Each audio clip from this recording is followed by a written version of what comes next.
தமிழ் பேசும் நல்லுள்ளங்களுக்கு வணக்கம். நேயர்களே, இது உங்கள் ஸ்டார் தமிழ் ஆடியோ புக்ஸ். இதுவரைக்கும் நம்ம சேனலை சப்ஸ்கிரைப் பண்ணாதவங்க சப்ஸ்கிரைப் பண்ணிக்கோங்க. அப்படியே பக்கத்தில் இருக்கிற பெல் பட்டனையும் கிளிக் பண்ணிக்கோங்க. இந்த கதை நான் வாசிக்கிற விதம் இது எல்லாம் உங்களுக்கு பிடிச்சிருந்தா கதை கேட்கும் ஆர்வமுள்ள உங்கள் நண்பர்களுக்கு ஷேர் பண்ணுங்கள், லைக் மற்றும் கமெண்ட் பண்ணுங்கள். வணக்கம். நாம் கேட்க இருப்பது ராஜேந்திரகுமார் அவர்கள் எழுதிய கொலை தூர பயணம் மர்ம நாவல். வாசிப்பவர் உங்கள் கார்த்திகேயன். அத்தியாயம் 1. இந்திய வரைபடத்தை மேசை மீது விரித்தாள் சுகன்யா. பிஞ்சு வெண்டைக்காய் போன்ற துளிரான விரலை சென்னையிலிருந்து ஆரம்பித்து வங்காள விரிகுடாவின் மீது ஓடவிட்டாள். குனிந்து பார்த்தான் பரதன். இருவரை பற்றியும் ஒரு வரி வர்ணனை. அவன் அழகானவன், இவள் இனிமையானவள். மற்ற வர்ணனைகளை ஒதுக்கி வைத்து பத்திரப்படுத்தி இருக்கிறேன். இவர்களை வர்ணிக்க பிரயோகிப்பது வீண் வேலை. காரணம் இருக்கிறது. இவர்களின் கதை அநேகமாக இந்த அத்தியாயத்தோடு முடியும் போல் தெரிகிறது. ஏனென்றால் நேற்று பகல் நேர பொழுதில் மவுண்டு சாலையில் சுற்றும்போது பூவரசம் மரத்தடியில் அந்த அம்மாளை பார்த்தார்கள். திட்டமாக குந்தினார் போல அமர்ந்து இருந்த அந்த அம்மாளிடம் ஒரு சுவாரஸ்யம் ஏற்பட்டது. செட்டிநாடா கொங்கு நாடா என்று தீர்மானிக்க முடியாத உருவம். கூச்சம் விலகி போன வயதை தொட்டதினால் சோழி அணியாமல் சீலையால் மார்பை அலட்சியமாக மூடியிருந்தாள். ஆனாலும் அந்த மார்புகளின் வளப்பம் ஏராளமாக உணர முடிந்தது. ஏனுங்க, ஒரு ரூபா வச்சு ஜோசியம் கேட்கிறது என்றவள் ராகத்துடன் பாடினாள். போன நாளை பொய்யில்லாமல் சொல்லுவேன், இந்த நாளின் நல்லதையும் எடுத்துரைப்பேன், வருங்காலம் வாட்டம் போக சொல்லுவேன் யா. சிரிப்புடன் கேட்டான் பரதன். கேட்கலாமா சுகன்யா? நம்முடைய நாகரிக உடைகள் நடு பிளாட்பாரத்தில் அனுமதி தராது. வேண்டாம் வா. ஜீன்ஸ் இறுக்கத்திற்கு பயந்தாள். சும்மா வாயேன், சுவாரஸ்யமாக இருக்கும் என்று அவன் போய் உட்கார்ந்து விட தயக்கமாக நெருங்கி தொடைகளை கைகளால் தாங்கி குனிந்து நின்றாள். சிரிப்பும் கேலியுமாக ஜோசியம் கேட்க தயாரானார்கள். உட்காரு தாயி. இருக்கட்டும். அட, ரோட்டோரம் குந்தினாலும் நல்லவளான் நானம்மா. நான் சொல்லும் ஜோசியமெல்லாம் நாளோடு பலிக்கும் அம்மா. அவனும் அவளும் ஒரே சமயத்தில் ரூபாய் நோட்டை எடுத்து நீட்டினார்கள். அவளும் மந்திர கோளில் ஆங்காங்கே வெள்ளிப்பட்டை பூசிய கோளால் அவர்கள் கைகளை மெலிதாக தடவிக்கொண்டே பாடினாள். நல்லவளே, நாமகளே, நாவில் வந்து நில்லம்மா, நாடியே கேட்போருக்கு நல்ல குறி சொல்லம்மா என்று பிரமாதமாக ஆரம்பித்து அவனது வலது கையை பார்த்து கொஞ்சம் முகம் மாறி அவளது இடது கையை பார்த்ததும் முற்றிலும் வியர்த்து போனாள். 2 ஒற்றை ரூபாய்களையும் அவர்கள் கைகளிலேயே திருப்பி வைத்து விட்டாள். உங்களுக்கு நான் ஜோசியம் பார்க்க மாட்டானுங்கோ? ஏன், காசு போதாதான்? அதில்லைங்கோ, உங்க 2 பேருக்கும் ஆயுசு ரேகை துண்டாகி போயிருக்குதுங்கோ. உங்களுக்கு ஜோசியம் சொல்றது வெட்டி வேலைங்கோ என்றாள். அதை அலட்சியப்படுத்தியவாறு சகஜமாக சிரித்தபடி எழுந்து வந்து அதை சுத்தமாக மறந்து போனார்கள். அவளுக்கு ஜோசியமே தெரியல. எந்த ஜோசியனும் சாவை பற்றிய உண்மையை சொல்ல மாட்டான். அவர்களின் பின்னால் மரணம் துரத்தும் பிரம்மை கூட அவர்களை பாதிக்கவில்லை என்றால் அதற்கு காரணம் அவர்களின் வயது. ஓடும் புலியை துரத்தும் வயது. இது சென்னை நகரம், இங்கே அந்தமான் தீவுகள், இது மொரிஷியஸ். அநேகமாக நீ தேடுகிற தீவு. அவள் விரல் நின்றது. மிகச்சிறிய பொட்டு சிதறல்களாக கண்ணில் தெரிய சிரமப்படுத்தும் கருப்பு புட்டுகளாக இருந்த புள்ளிகளை காட்டினாள். விரலால் தட்டினாள். இதில்தான் ஏதாவது ஒன்றாக இருக்கும். கேட்டாள். தீவு பெயர் என்ன சொன்னாய்? சொர்க்கவழிச்சோலை. அப்படியானால் நீயும் நானும் சொர்க்கம் போகிறோம் என்று சொல்லு என்றவள் கேட்டாள். ஆமாம், அந்த அத்துவான காட்டு தீவுக்குள் எதை ஆராயப் போகிறாய்? உன் ஆராய்ச்சிக்கு அந்த தீவு எந்த அளவிற்கு உதவும்? அங்கே நிழலான காரியங்கள் எதுவோ நடப்பதாக டிபார்ட்மெண்ட்டுக்கு தகவல் வந்திருக்கிறது. நேரில் போய் நோட்டம் பார்க்க சொல்லி மேலெடுத்து உத்தரவு. சரி, புறப்படு. எப்போ? கையடிகாரத்தை திருப்பி பார்த்தான். மணி 10 போகிறது. இன்னும் சரியாக அரை மணியில் கேரளாவிலிருந்து வரும் ஹெலிகாப்டர் தயாராக இருக்கும். அவளை இழுத்து கொண்டு கிளம்பினான். அந்த சின்ன மோட்டார் பைக்கின் பின்னால் இருந்து அவன் தோளில் எட்டி பார்த்து காதருகே கிசுகிசுத்தாள். நீயும் நானும் தனிமையில் வானத்தில் பறக்கப் போகிறோமா? வாவ், வழியெல்லாம் சொர்க்கம்தான்.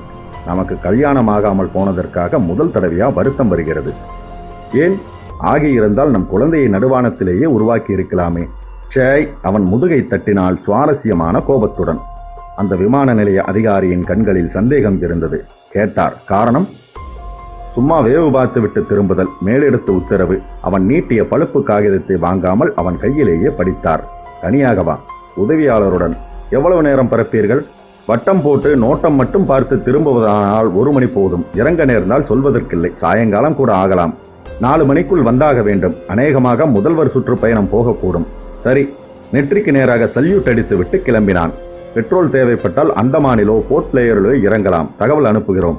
சரி, வணக்கம். போகலாம் என்ற அதிகாரி கேட்டார். ஓட்டப்போவது யார்? நான் தான். ஒலிக்க துவங்கிய போனை எடுத்த அதிகாரி புறவிரலால் அனுமதிக்க வெளியேறி வந்தான். வானிலை அதிகாரி பழுப்பு காகிதத்தில் பிரசுரிக்கப்பட்ட வரைபடத்தில் சுளித்து கொடுத்தார். காற்றழுத்த மண்டலம், கவனமாக இரு என்றார். கவலையே இல்லாமல் வெளியேறி போனான். படி இறங்கி கீழே வந்தபோது குத்து விளக்குக்கு பக்கத்தில் புறவிரல்களை ஆராய்ந்து கொண்டிருந்தாள் சுகன்யா. போகலாம் வா, அவளை இடுப்பில் வளைத்து இழுத்தவாறு நடந்து போனான். அடுத்த 10வது நிமிடம் ராட்சத விசிறி இறக்கைகளை பறக்கவிட்டு ஓசையுடன் நின்ற நிலையிலேயே மேலே எழும்பியது அந்த ஹெலிகாப்டர். வானம் நோக்கி நேர்கோடாக சென்று வளைந்து திரும்பி கடலை நோக்கி சரிந்து பறந்து சென்றது. காற்றிலே மிதந்து நேராக நகர்ந்து கடல் மணலை கடந்து தண்ணீரை தொடுவது போல இறங்கி கடைசி அங்கலத்தில் தவிர்த்து மேலேறி பறந்தது. வரைபடத்தை பிரித்திருந்த சுகன்யா உத்தரவுகளை பிறப்பிக்க, கொஞ்சம் இடது பக்கம், நோ வலது, சரி போ, சரியான பாதையில் போகிறாய். உடம்போடு ஒட்டிய அந்த மினி ஸ்கர்ட் அவள் உடம்பின் வளைவுகளையும் மேடுகளையும் துல்லியமாக கணக்கிட உதவியது. கணிசமாக தெரிந்த தொடையில் அவன் பொதிவதை உணர்ந்ததும் வரைபடத்தை உயர்த்தி பார்த்தாள். எடு கையை, அந்தரத்தில் பறக்கும்போது இதுவெல்லாம் கூடாது, அப்புறம் எனக்கு என்னவோ போலாகிவிடும். அவன் பிடிவாதமாக கையை மேல் நோக்கி உயர்த்தவே சுவாரஸ்யமாக அலறினாள். உதவி உதவி, கற்பழிக்க பார்க்கிறார் என்றாள். கையை எடுத்தவன் உடனே ஹெலிகாப்டரை சரித்து திருப்பி பறக்க விட்டதனால் மீன்பிடி படகுகளில் இருந்தவர்கள் சேதாரம் தவிர்க்கப்பட்டது. மீனவர்கள் இவன் பிறப்பை பற்றி அருவருப்பான சொல்லை பிரயோகித்தது இவர்களுக்கு கேட்டது.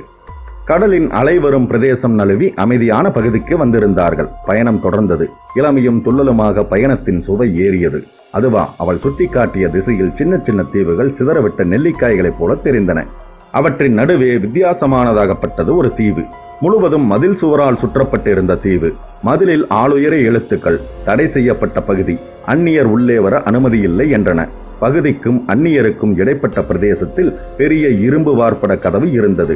கதவின் கீழே தண்ணீர் உள்நோக்கி போயிருந்தது. நின்ற நிலையிலேயே ஹெலிகாப்டரை கொஞ்சம் உயர்த்தி பார்த்தபோது உட்புறத்தில் இரும்பு கேட்டிற்கு அப்பால் சின்ன கப்பல் போல வெறி படகு, பழைய கால படகு நின்று இருந்தது. அதன் உச்சியில் கட்டப்பட்டிருந்த பித்தளை மணியை ஹெலிகாப்டரின் ராட்சத விசிறிகளின் காற்று தாக்க அது டிங் டிங் என்று அசைந்தது. இங்கே இவர்களுக்கும் கேட்டது. மேலும் உயர்ந்த போது பெரிய பெரிய காட்டு மரங்கள் காற்றில் அசைந்தன. வட்டமடித்தபடியே உயரே எழும்பிய போதுதான் மைய பிரதேசத்தில் பெரும் புல்வெளிக்கு நடுவில் அந்த கோட்டை ஒளிந்திருந்தது. சுற்றிலும் செங்கல்லால் போடப்பட்ட தரையில் மக்கள் நடமாட்டமும் தெரிந்தது. உடைக்கும் உருவத்திற்கும் பொருந்தாத மனிதர்கள், உயரமும் சிவப்புமான அமெரிக்க ஆண்கள், தார்பாய்ச்சி வேட்டி கட்டி மொட்டை தலையில் சில முடிகளை மட்டும் பின்தலையில் முடிந்து குடிமையாக்கி கையில் சப்ளா கட்டையுடன் குதித்து ஆடிக்கொண்டிருந்தார்கள். ஆட்டத்தை நிறுத்தி அண்ணாந்து ஹெலிகாப்டரை பார்த்தார்கள். நழுவி பறந்து கோட்டையின் மறுபக்கமாக போன போது நீச்சல் குளம் தெரிந்தது. அதன் கரையில் சூரிய குளிருக்கு ஆசைப்பட்ட பெண்கள் நிர்வாண நிலையில் மல்லாந்து இருக்க அவர்களின் செழுமையான மார்பகங்கள் எண்ணெய் பளபளப்புடன் வானம் பார்த்து அண்ணாந்திருந்தன. இவர்களை உணர்ந்த ஆண்கள் அவசரமாக கவிழ்ந்து படுத்து உட்காரும் இடங்களை மேடைகளாக்கி வெட்கப்படாமல் காட்டினார்கள். அவர்களின் கூச்சம் அதிகமுள்ள சில ஆண்கள் மட்டும் போனால் போகிறதென்று உடம்பின் மிக அந்தரங்கமான பகுதியை சின்ன ஜட்டியில் அடக்கியிருந்தார்கள். கையை வீசி இவர்களை போ போ என்றார்கள். அடுத்த வட்டம் வரும்போது கோட்டை முகப்பின் விசாலமான படிக்கட்டுகளில் 4 பேர் தூக்கி வர பல்லக்கு நாற்காலியில் அமர்ந்திருந்தால் அந்த நடுத்தர வயதை தாண்டிய பெண். ஆடையற்ற நிலையில் இருந்தால் நீண்ட அடர்த்தியான கூந்தலை 2ஆக பிரித்து மார்புகளை மறைத்து மடியில் இருத்தி அந்தரங்கத்தை மூடியிருந்தாள். ஹெலிகாப்டரின் ஓசை அவளை ஈர்த்து இருக்க வேண்டும்.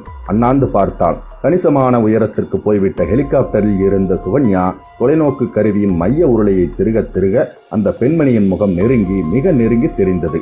நெற்றியில் மிகப்பெரிய சிவப்பு குங்குமம் பளீரென்றது. அவள் கண்களில் வெறி பிடித்த ஓநாயின் வெறிச்சென்ற சூனியம் இருந்தது. மெலிதாக அவள் சிரித்த போது கீழ்பற்களில் தொற்றும் தெரிந்தது. பீதியுடன் சுகன்யா நழுவ விட்ட தொலைநோக்கி கண்ணாடி மார்பில் தொங்கி மடியில் அமர்ந்தது. அவள் கண்களை பார்க்க பயம் வந்து காரணமின்றி அலறிவிட்டார். ஏய், என்னை பார்த்து ஏன் அலர்ற? நீயும் அவள் ஜாதிதானே?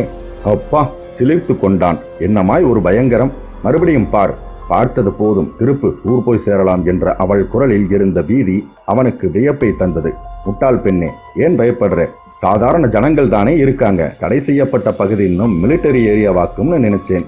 இங்கே பக்தியுள்ள ரசனையுள்ள ஜனங்கள் தானே இருக்கிறாங்க. இரு. விசாலமான மொட்டை மாடிக்கு நேராக வந்ததும் ஹெலிகாப்டரை அவள் எதிர்க்க அலட்சியமாக இறக்கினான். இவ்வளவு பயம் இருக்கிறவளானால் இந்த வேலைக்கெல்லாம் நீ வந்தே இருக்கக்கூடாது. இங்கே மனிதர்கள் தானே இருக்கிறார்கள், அப்புறம் என்ன பயம்? பறந்து விரிந்த மொட்டை மாடியில் நல்ல பிள்ளையாக சாதுவாக இறங்கி குந்திக் கொண்டதும் குதித்து இறங்கினான். அவளை இறக்க மிகவும் சிரமப்பட வேண்டியிருந்தது. பிடிவாதமாக இறங்க மறுக்கும் அவளை இடுப்பில் பிடித்து இழுத்து இறக்கி நிறுத்தினான். நான் துணைக்கு இருக்கிறப்ப அப்படி என்ன பயம் உனக்கு? இப்போது சுகன்யாவுக்கே கொஞ்சம் வெட்கம் வந்தது. காரணமில்லாமல் இதென்ன பைத்தியக்காரத்தனமான பயம் என்று. வா, அவளை அணைப்பாக கொஞ்சம் இழுத்தார் போல நடத்திச் சென்றான். கருங்கல்லினாலான விசால படிக்கட்டுகளில் சுற்றி சுற்றி இறங்கும் போது கவனித்தான். நீச்சல் குளம் தெரிந்தது. ஆனால் சுற்றிலும் அமர்ந்து படுத்திருந்தவர்கள் எங்கே? சூரிய குளியலுக்காக ஆடை துறந்த பெண்களின் கூட்டம் எங்கே? அதெப்படி அதற்குள் ஒருவர் கூட இல்லாமல் போனார்கள்? இன்னொரு திருப்பத்தில் நின்று குனிந்து கவனித்தான். பஞ்சகச்சம் கட்டிய பஜனை கோஷ்டி எங்கே போயிற்று? பல்லக்கு, நாற்காலி, அதிலிருந்த அந்த நிர்வாண பெண், அது எப்படி சில நொடிக்குள் சுத்தமாக மறைந்து போனார்கள்? இருட்டான பகுதியில் நடந்து வெளியேறிய போது விசாலமான ஹாலில் இருந்தார்கள். ஹலோ என்று குரல் கொடுத்தான் நட்புடன். பதில் வராமல் போகவே நடக்கத் துவங்கியவனை நெடி தாக்கியதும் நடந்தவர்கள் நின்றார்கள். ஹாலின் மையத்தில் இருந்த குட்டை மேசை மீது இருந்த சாம்பல் கிண்ணத்தில் புகைந்து கடைசி புகையை வெளியேற்றிய பின் சாம்பலாகி மெல்ல புரண்டது அந்த மாஜி சிகரெட். புரியாத நிலையில் நின்றவர்கள் சின்னதான ஓசை கேட்டு திரும்பினார்கள். மிக அருகாமையில் இருந்து அறை கதவு மெலிதான கிரீச்சொலியுடன் மூடி பொருத்திக் கொண்டது. ஓடிப்போய் திறந்து பார்த்தபோது அறை காலியாக இருந்தது. ஆனாலும் யாரோ இருந்திருக்கிறார்கள். மிக சமீபத்தில் தான் விலகி போயிருக்கிறார்கள் என்பதை மீதமிருந்த மெலிதான சென்ட் வாசனை உணர்த்தியது. மீண்டும் உறக்க அழைத்தான். எங்கோ ஏதோ ஒரு அறையில் மீன் வறுபடும் வாசனை வந்தது. இருக்கிறார்கள், மனிதர்கள் இருக்கிறார்கள். ஆனால் மறைவாக, நிழலாக. ஏன், எதற்காக எங்களை பார்த்து பயப்படுகிறார்கள்? அவன் தேடி கிளம்பிய போது சுகன்யா தடுத்தாள். இது நல்ல இடமில்லை, ஏதோ விபரீதமாகப்படுகிறது பரதன், வா போயிடலாம். நீ இங்கேயே இரு சுகன்யா, மாடியில் வரிசையாக இருக்கிற அறையில் யாராவது இருப்பாங்க, பார்த்துட்டு வரேன். நோ, குறுக்கே நின்று கைகளை விரித்து தடுத்தாள் சுகன்யா. ப்ளீஸ், சொன்னால் கேள், வா போயிடலாம். இனிய சிநேகிதியே, பயப்படாதே, நீ இங்கே பத்திரமாக இரு, ஒரு நிமிடத்திலே வரேன். அவள் கையை விலக்கி முன்னேறி மாடியேற துவங்கியவன் தயங்கினான், நின்றான். பிறகு துணிச்சலாக அவன் மீண்டும் படியேற துவங்கும் போது அந்த மாடியில் வரிசையாக இருந்த வராண்டாவில் இருந்த அறைகளின் ஒன்றின் கதவு மெல்ல திறந்து கொண்டது. கிரீச் என்ற ஒளியுடன் கொஞ்சமாக திறந்த பின் நின்றது. வராண்டாவை அடைந்து மெல்ல நடக்கத் துவங்கியவன் மரக்கம்பிகளாலான வராண்டா கைப்பிடி சுவர் வழியாக பார்த்தான். கீழே நின்ற நிலையில் அவனையே பார்த்து கொண்டிருந்தாள் சுகன்யா. இரு என்று கையமர்த்தியவனை உணர்வு உறுத்தியது. பார்க்கிறார்கள், யாரோ பார்க்கிறார்கள். முதுகை பார்வையொன்று தொலைப்பது போன்ற பிரம்மை ஏற்பட சட்டென்று திரும்பி பார்க்க திறந்த கதவை பிடித்திருந்த ஒரு வலுவான ஆண் கை தெரிந்தது. பாய்ந்து நெருங்க நெருங்க கதவு கொஞ்சம் கொஞ்சமாக மூடப்பட்டது. ஒரே பாய்ச்சலாக பாய்ந்து கதவை தள்ளி திறக்க முயன்ற போது வெளிப்பட்ட அந்த இடது கை அவன் கையை பற்றி கொண்டது. முரட்டுத்தனமாக நெரிக்கவும் துவங்கியது. மூச்சுக்கு போராடினான். அவன் திணறும் போதுதான் கீழே இருந்து அந்த சுகன்யாவின் பெரும் அலறல் கேட்டது. பலம் முழுவதையும் ஒன்று திரட்டி அந்த கையை இழுத்து தள்ளினான். விலகி போன அந்த கை கதவை இழுத்து திறந்த மறுவினாடி அந்த முரட்டு உருவத்தின் வலது கை மின்னலாக பின்வாங்கி அதே வேகத்தில் பாய்ந்து 1.5 அடி நீள கத்தியை அவன் வயிற்றிலே சொருகியது. அவன் வலியுடன் அண்ணார்ந்து பார்த்து கத்தி மீண்டும் வெளியே உருவப்பட்டதும் தரையை பார்த்தான். சட்டையிலும் வெள்ளை பேண்டிலும் ரத்தம் வலிய துவங்கி இருந்தது சிவப்பாக. மூச்சு திணறினான். செருகும் கண்களால் நிமிர்ந்து பார்த்தபோது அந்த முரடன் விலக பின்னால் அந்த பெண்மணி தெரிந்தாள். நீளமான கூந்தலை 2ஆக பிரித்து மார்பில் தவள விட்டிருந்தாள். நெற்றி முழுவதுமான சிவப்பு குங்குமம், வெறிபிடித்த நாயை போன்ற வெறிச்சோடிய அதே கண்கள். நாற்காலி, பல்லக்கு இல்லாமல் நின்றிருந்தாள். முகத்திலிருந்த குரூர உணர்ச்சி அச்சுறுத்தியது. கண்கள் இருள துவண்டு சரிந்து அமர்ந்த பரதனை நெருங்கி வந்து நின்று சட்டை காலரை பிடித்து தூக்கி நிறுத்தி முகத்துக்கு வெகு அருகாமையில் பார்த்தாள். முறைப்புடன் விழித்து பார்த்தாள். கொஞ்சம் கொஞ்சமாக அடங்கி வரும் பலத்தையும் உணர்வுகளையும் ஒன்று திரட்டி ஒற்றை சொல்லாக கேட்டான் பரதன். ஏன்? இந்த வீரலட்சுமியின் தீவுக்குள்ளே, கோட்டைக்குள்ளே வருகிறது எவ்வளவு சிரமமோ அதே போல் திரும்பி போகிறதும் சுலபமில்லை. முட்டாளே போ. அவள் பிடித்து தள்ளிய வேகத்திற்கு வராண்டா கைப்பிடி சுவரில் மோதி குனிந்த போதுதான் அந்த விபரீத காட்சி தெரிந்தது. கீழே ஹாலில் திறந்து சுற்றுமுற்றும் அறைகளிலிருந்து கூட்டமாக வெளிப்பட்ட அவர்கள் அவளை மெல்ல மெல்ல வியூகமாக நெருங்கி கொண்டிருந்தார்கள். 2 பேர் அவளை இழுத்து சுழற் நாற்காலியில் அமர்த்தி கட்டி போட்டார்கள். ஒருவன் அவளை ஓங்கி அரைந்து தள்ள அது உருண்டு வேறு யாரிடமோ போய் மோதி நிற்க சுற்றி சுற்றி வந்து கதறியவளின் குரல் அடங்க அடங்க சுற்றிலும் இருந்த அந்நியர்களின் குதூகல கூவல் அதிகமாகியது. செயலற்றவனாக குனிந்து பார்த்து கொண்டிருந்த பரதன் மெல்ல மெல்ல துவளும் போது துவண்டு தொங்கிய அவள் பின்னந்தலை முடியை பிடித்து முரட்டுத்தனமாக உயர்த்திய அந்த ஆள் கூறாக தீட்டப்பட்ட கத்தியை அவள் கழுத்துக்கு கொண்டு போனான். உயரமான மாடியிலிருந்து சரிந்து விழும் முன் கடைசியாக பரதன் பார்த்த காட்சி அது. அத்தியாயம் 2. 16 என்றான் சசி. கையிடுக்கில் ஒரு குழந்தையைப் போல ஹெல்மெட்டை அடக்கி கொண்டு நடந்தான். இனிய 16 என்றான். நடப்பதை நிறுத்தாமல் உதட்டை அழுத்தி சிரித்து மறைத்தாள் வசந்தி. இல்ல, தப்பு என்றாள். சரி 17 என்றான். ஆஜர் பட்டியலில் அவளை தொடர்ந்து கையெழுத்து போட்டான். தட்டெழுத்து இயந்திரத்தை சரியாக நகர்த்தி கொண்டாள். பெண்களின் வயசை ஆராயாதி சசி, அது தப்பு என்றாள். அப்படியும் அந்த சசி விட தயாராக இல்லை. 15, அதுக்கு மேல் குறைக்காதே, எனக்கு உலகமே வெறுத்து போயிடும். அவள் சிரிப்பை மென்றாள். இப்ப என் வயசு தெரியணும் உனக்கு, அவ்வளவுதானே, கேட்டுக்க. 65 என்றதும் அதிர்ந்தான். தெய்வமே, 65 வயசு கிளவியை நான் காதலிக்கிறேன், அலற வேணும் போல் இருக்கிறது எனக்கு. மேஜை மேல் புரண்டவாறு சிரித்தாள் வசந்தி. நிமிர்ந்தாள். இதை பாரு, சொல்றத முழுசா கேட்காம பேசுனா எனக்கு சிரிப்பு மட்டுமில்ல, கோபமும் சேர்ந்து வரும். 65ல பிறந்தேன், இப்ப என்ன வயசு நீயே கணக்கு போட்டு பார்த்துக்கோ. 19 என்றான் நம்பாமல். உன் இளமையின் ரகசியம் என்ன வசந்தி? ஒரு முட்டாள் வாலிபனை காதலிக்கிறேன், அதான் என் அழகு பத்திரமாக என்னிடமே இருக்கிறது, முறைத்தான். கொஞ்ச நேரம் மௌனத்திற்கு பிறகு, ஏய், இதை கொஞ்சம் பாரேன் என்று அவள் கெஞ்ச, அவன் வேறு எங்கோ பார்த்தான். நரகத்துக்கு போ, நீயும் கூட வரத்தானே போகிறாய், நான் தயார். தட்டெழுத்து இயந்திரத்தின் உருளையை திருகி காகிதத்தை செருகும் போது, வாங்குகிற சம்பளத்துக்கு போனால் போகிறது என்றும் கொஞ்சம் ஆபீஸ் வேலையும் செய்வோமா என்று கேட்டு கோபமாக அந்த சசி ஃபைலை பிரிக்கும் போதுதான் போன் ஒலித்தது. உனக்குத்தான் சசி என்று போனை அவனிடம் தந்துவிட்டு கன்னத்தை தாங்கியவாறு அவனை வேடிக்கை பார்த்தாள். எங்கே இருந்து? விமான நிலைய அதிகாரி பேசப் போகிறாராம். குழம்பினான். அவர் ஏன் என்னை தேடுகிறார்? காத்திருந்த நேரத்தில் அவனை உற்சாகத்திற்கு மாற்ற விரும்பினாள். நேற்று ராத்திரி விசிட்டிங் அவர்ஸ் படம் பார்க்க போனாயாமே. எத்தனை இடத்தில் அலறினே, பட்டியல் தர்றியா? அதிகாரி அதற்குள் வந்துவிட்டார். உங்கள் அண்ணன் பரதன் கொண்டு போன விமானப்படை ஹெலிகாப்டர் விமானம் கண்டுபிடிக்கப்பட்டு விட்டது. தீப்பட்டது போல பதறிப்போனான். விபத்தா? இல்ல, முழுசாக பத்திரமாக தரையிறங்கி இருக்கிறது. விமானம் முழுசாகத்தான் இருக்கிறது. கோபம் வந்தது சசிக்கு. பின்ன என்னை ஏன் கூப்பிடுகிறீர்கள்? நீங்கள் உடனே வர வேண்டும். சசியிடம் பரபரப்பு வந்தது. இங்கே மகாபலிபுரம் போகிற வழியில் நேராக வாருங்கள். தங்க கடற்கரைக்கு கொஞ்சம் நேர்மேற்கில் வயல்வெளியில் விமானம் நிற்பது உங்கள் கண்களுக்கே தெரியும். அநேகமாக போலீசார் வந்திருப்பார்கள். போலீஸ்? நீங்கள் உடனே வருகிறீர்கள். அண்ணனை அழைத்து வரவா? இல்லை, கொண்டு வர. அமங்கலமான அசம்பாவிதமான வார்த்தை. நீங்கள் சொல்வது எனக்கு புரியவில்லை சார். கொண்டு வருவது என்றால் தப்பான வார்த்தை. மன்னிக்க வேண்டும் மிஸ்டர் சசிதரன், ஹெலிகாப்டரில் உங்கள் அண்ணனும் அவர் காதலியும் இறந்து கிடக்கிறதாக போலீஸ் தகவல் சொல்கிறது. வருந்துகிறோம், அனுதாபங்கள். சசி போனை நழுவ விட்டதிலேயே அதிர்ச்சியை உணர்ந்து வசந்தி போனை சிக்கென்று தாங்கி அமர்த்தினாள். அவள் பார்க்கும்போது எதுவும் பேசாமல் ஆண்கள் குளியலறைக்கு போய் முகத்தை கழுவிக்கொண்டு வந்தான். அவனிடமிருந்த குறும்பும் குறுகுறுப்பும் எப்போதோ விடைபெற்று போயிருந்தன.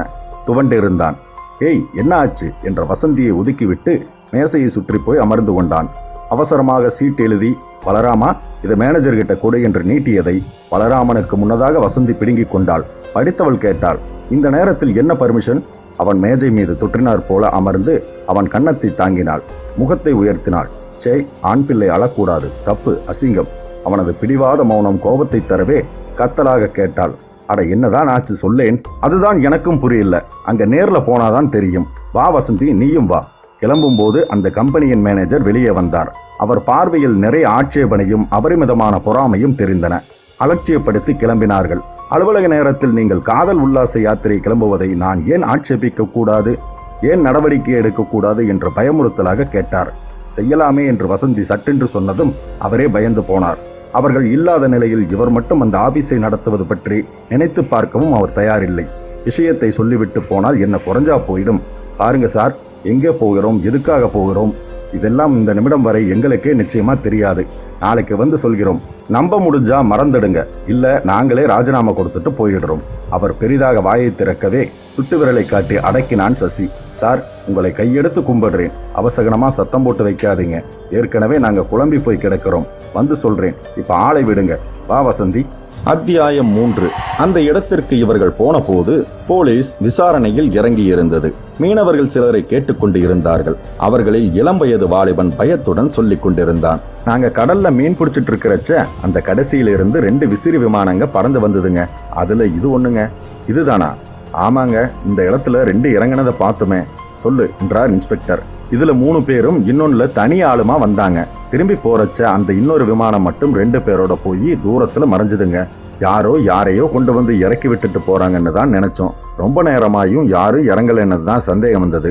அதான் காலையில கரைக்கு வந்ததுமே நெருங்கி பார்த்து உங்களுக்கு சொல்லி அனுப்பிச்சோம். இவர்கள் நெருங்க நெருங்க ரத்த வாடை குடலை பிடுங்கியது. மார்பு சட்டை எல்லாம் ரத்தம் உலர்ந்து முடமுடப்பாகி விரைத்து நிற்க தலை துவண்டிருந்தான் பரதன். நாற்காலியுடன் கட்டி வைக்கப்பட்டிருந்தவன் கட்டு நீங்கியதும் அமர்ந்த நிலையிலேயே தரையில் உருண்டு விழுந்தான். அவள் குரல் வளை அறுக்கப்பட்டு உலர்ந்த ரத்தத்தில் 1000 லட்சம் பூச்சிகள் மொய்த்திருந்தன.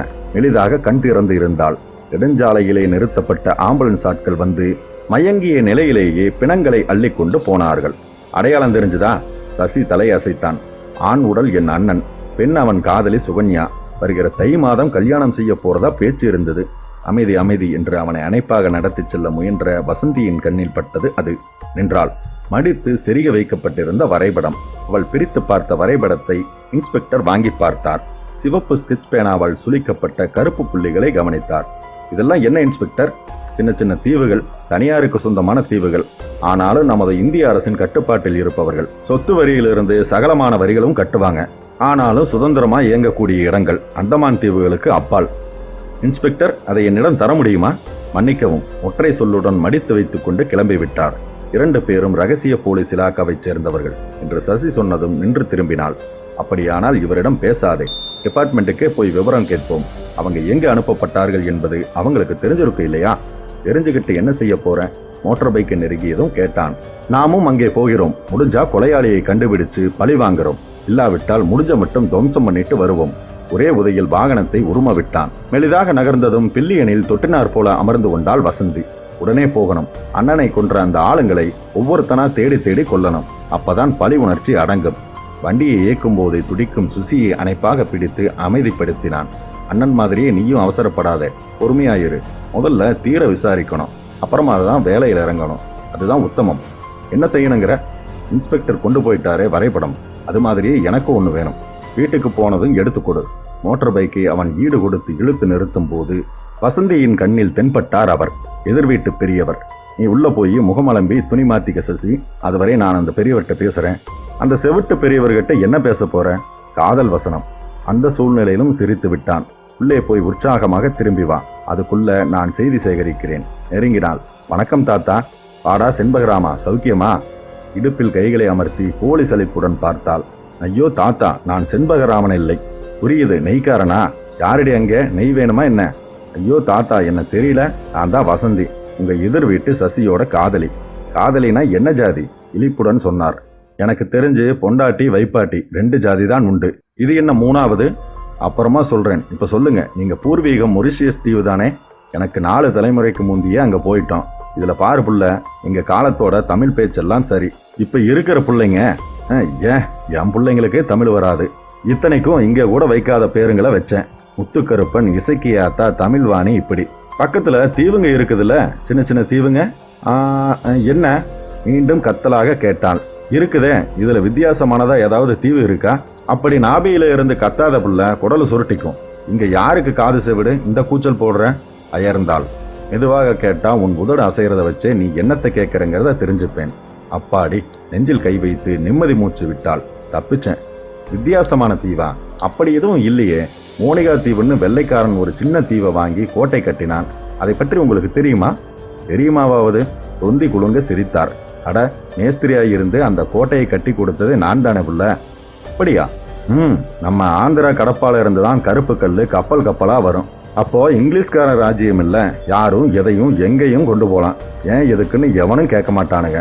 சும்மா மயிலாப்பூர்ல இருந்து மண்ணடிக்கு கொண்டு போற மாதிரி தான் எல்லா ஊரும் எல்லா நாடும். பர்மால இருந்து தேக்கு மரம் வரும், கல்லு மாதிரி. அன்னைக்கு தேதிக்கே 10,000 ரூபாய் செலவாச்சுதான் அந்த கோட்டையை கட்டுறக்கு. அந்த வெள்ளத்துறை எல்லாருக்கிட்டையும் பெருமையா சொல்லிக்குவான். இப்போ இருக்காரு தாத்தா? இல்லையே, சுதந்திரம் வர்றதுக்கு முந்தையே அதை சும்மா பேருக்கு ஒற்றை ரூபாயில வாங்கி கொடுத்துட்டு போயிட்டான். யாரு வாங்கினாங்க? லட்சுமிங்கிற சித்தாளு பொண்ணு பேருக்கு மாத்தி கொடுத்துட்டு ராவோட ராவா ஊரை பார்க்க போயிட்டான். இப்ப அவள் வெறும் லட்சுமி இல்ல, வீரலட்சுமி. அத்தியாயம் 4.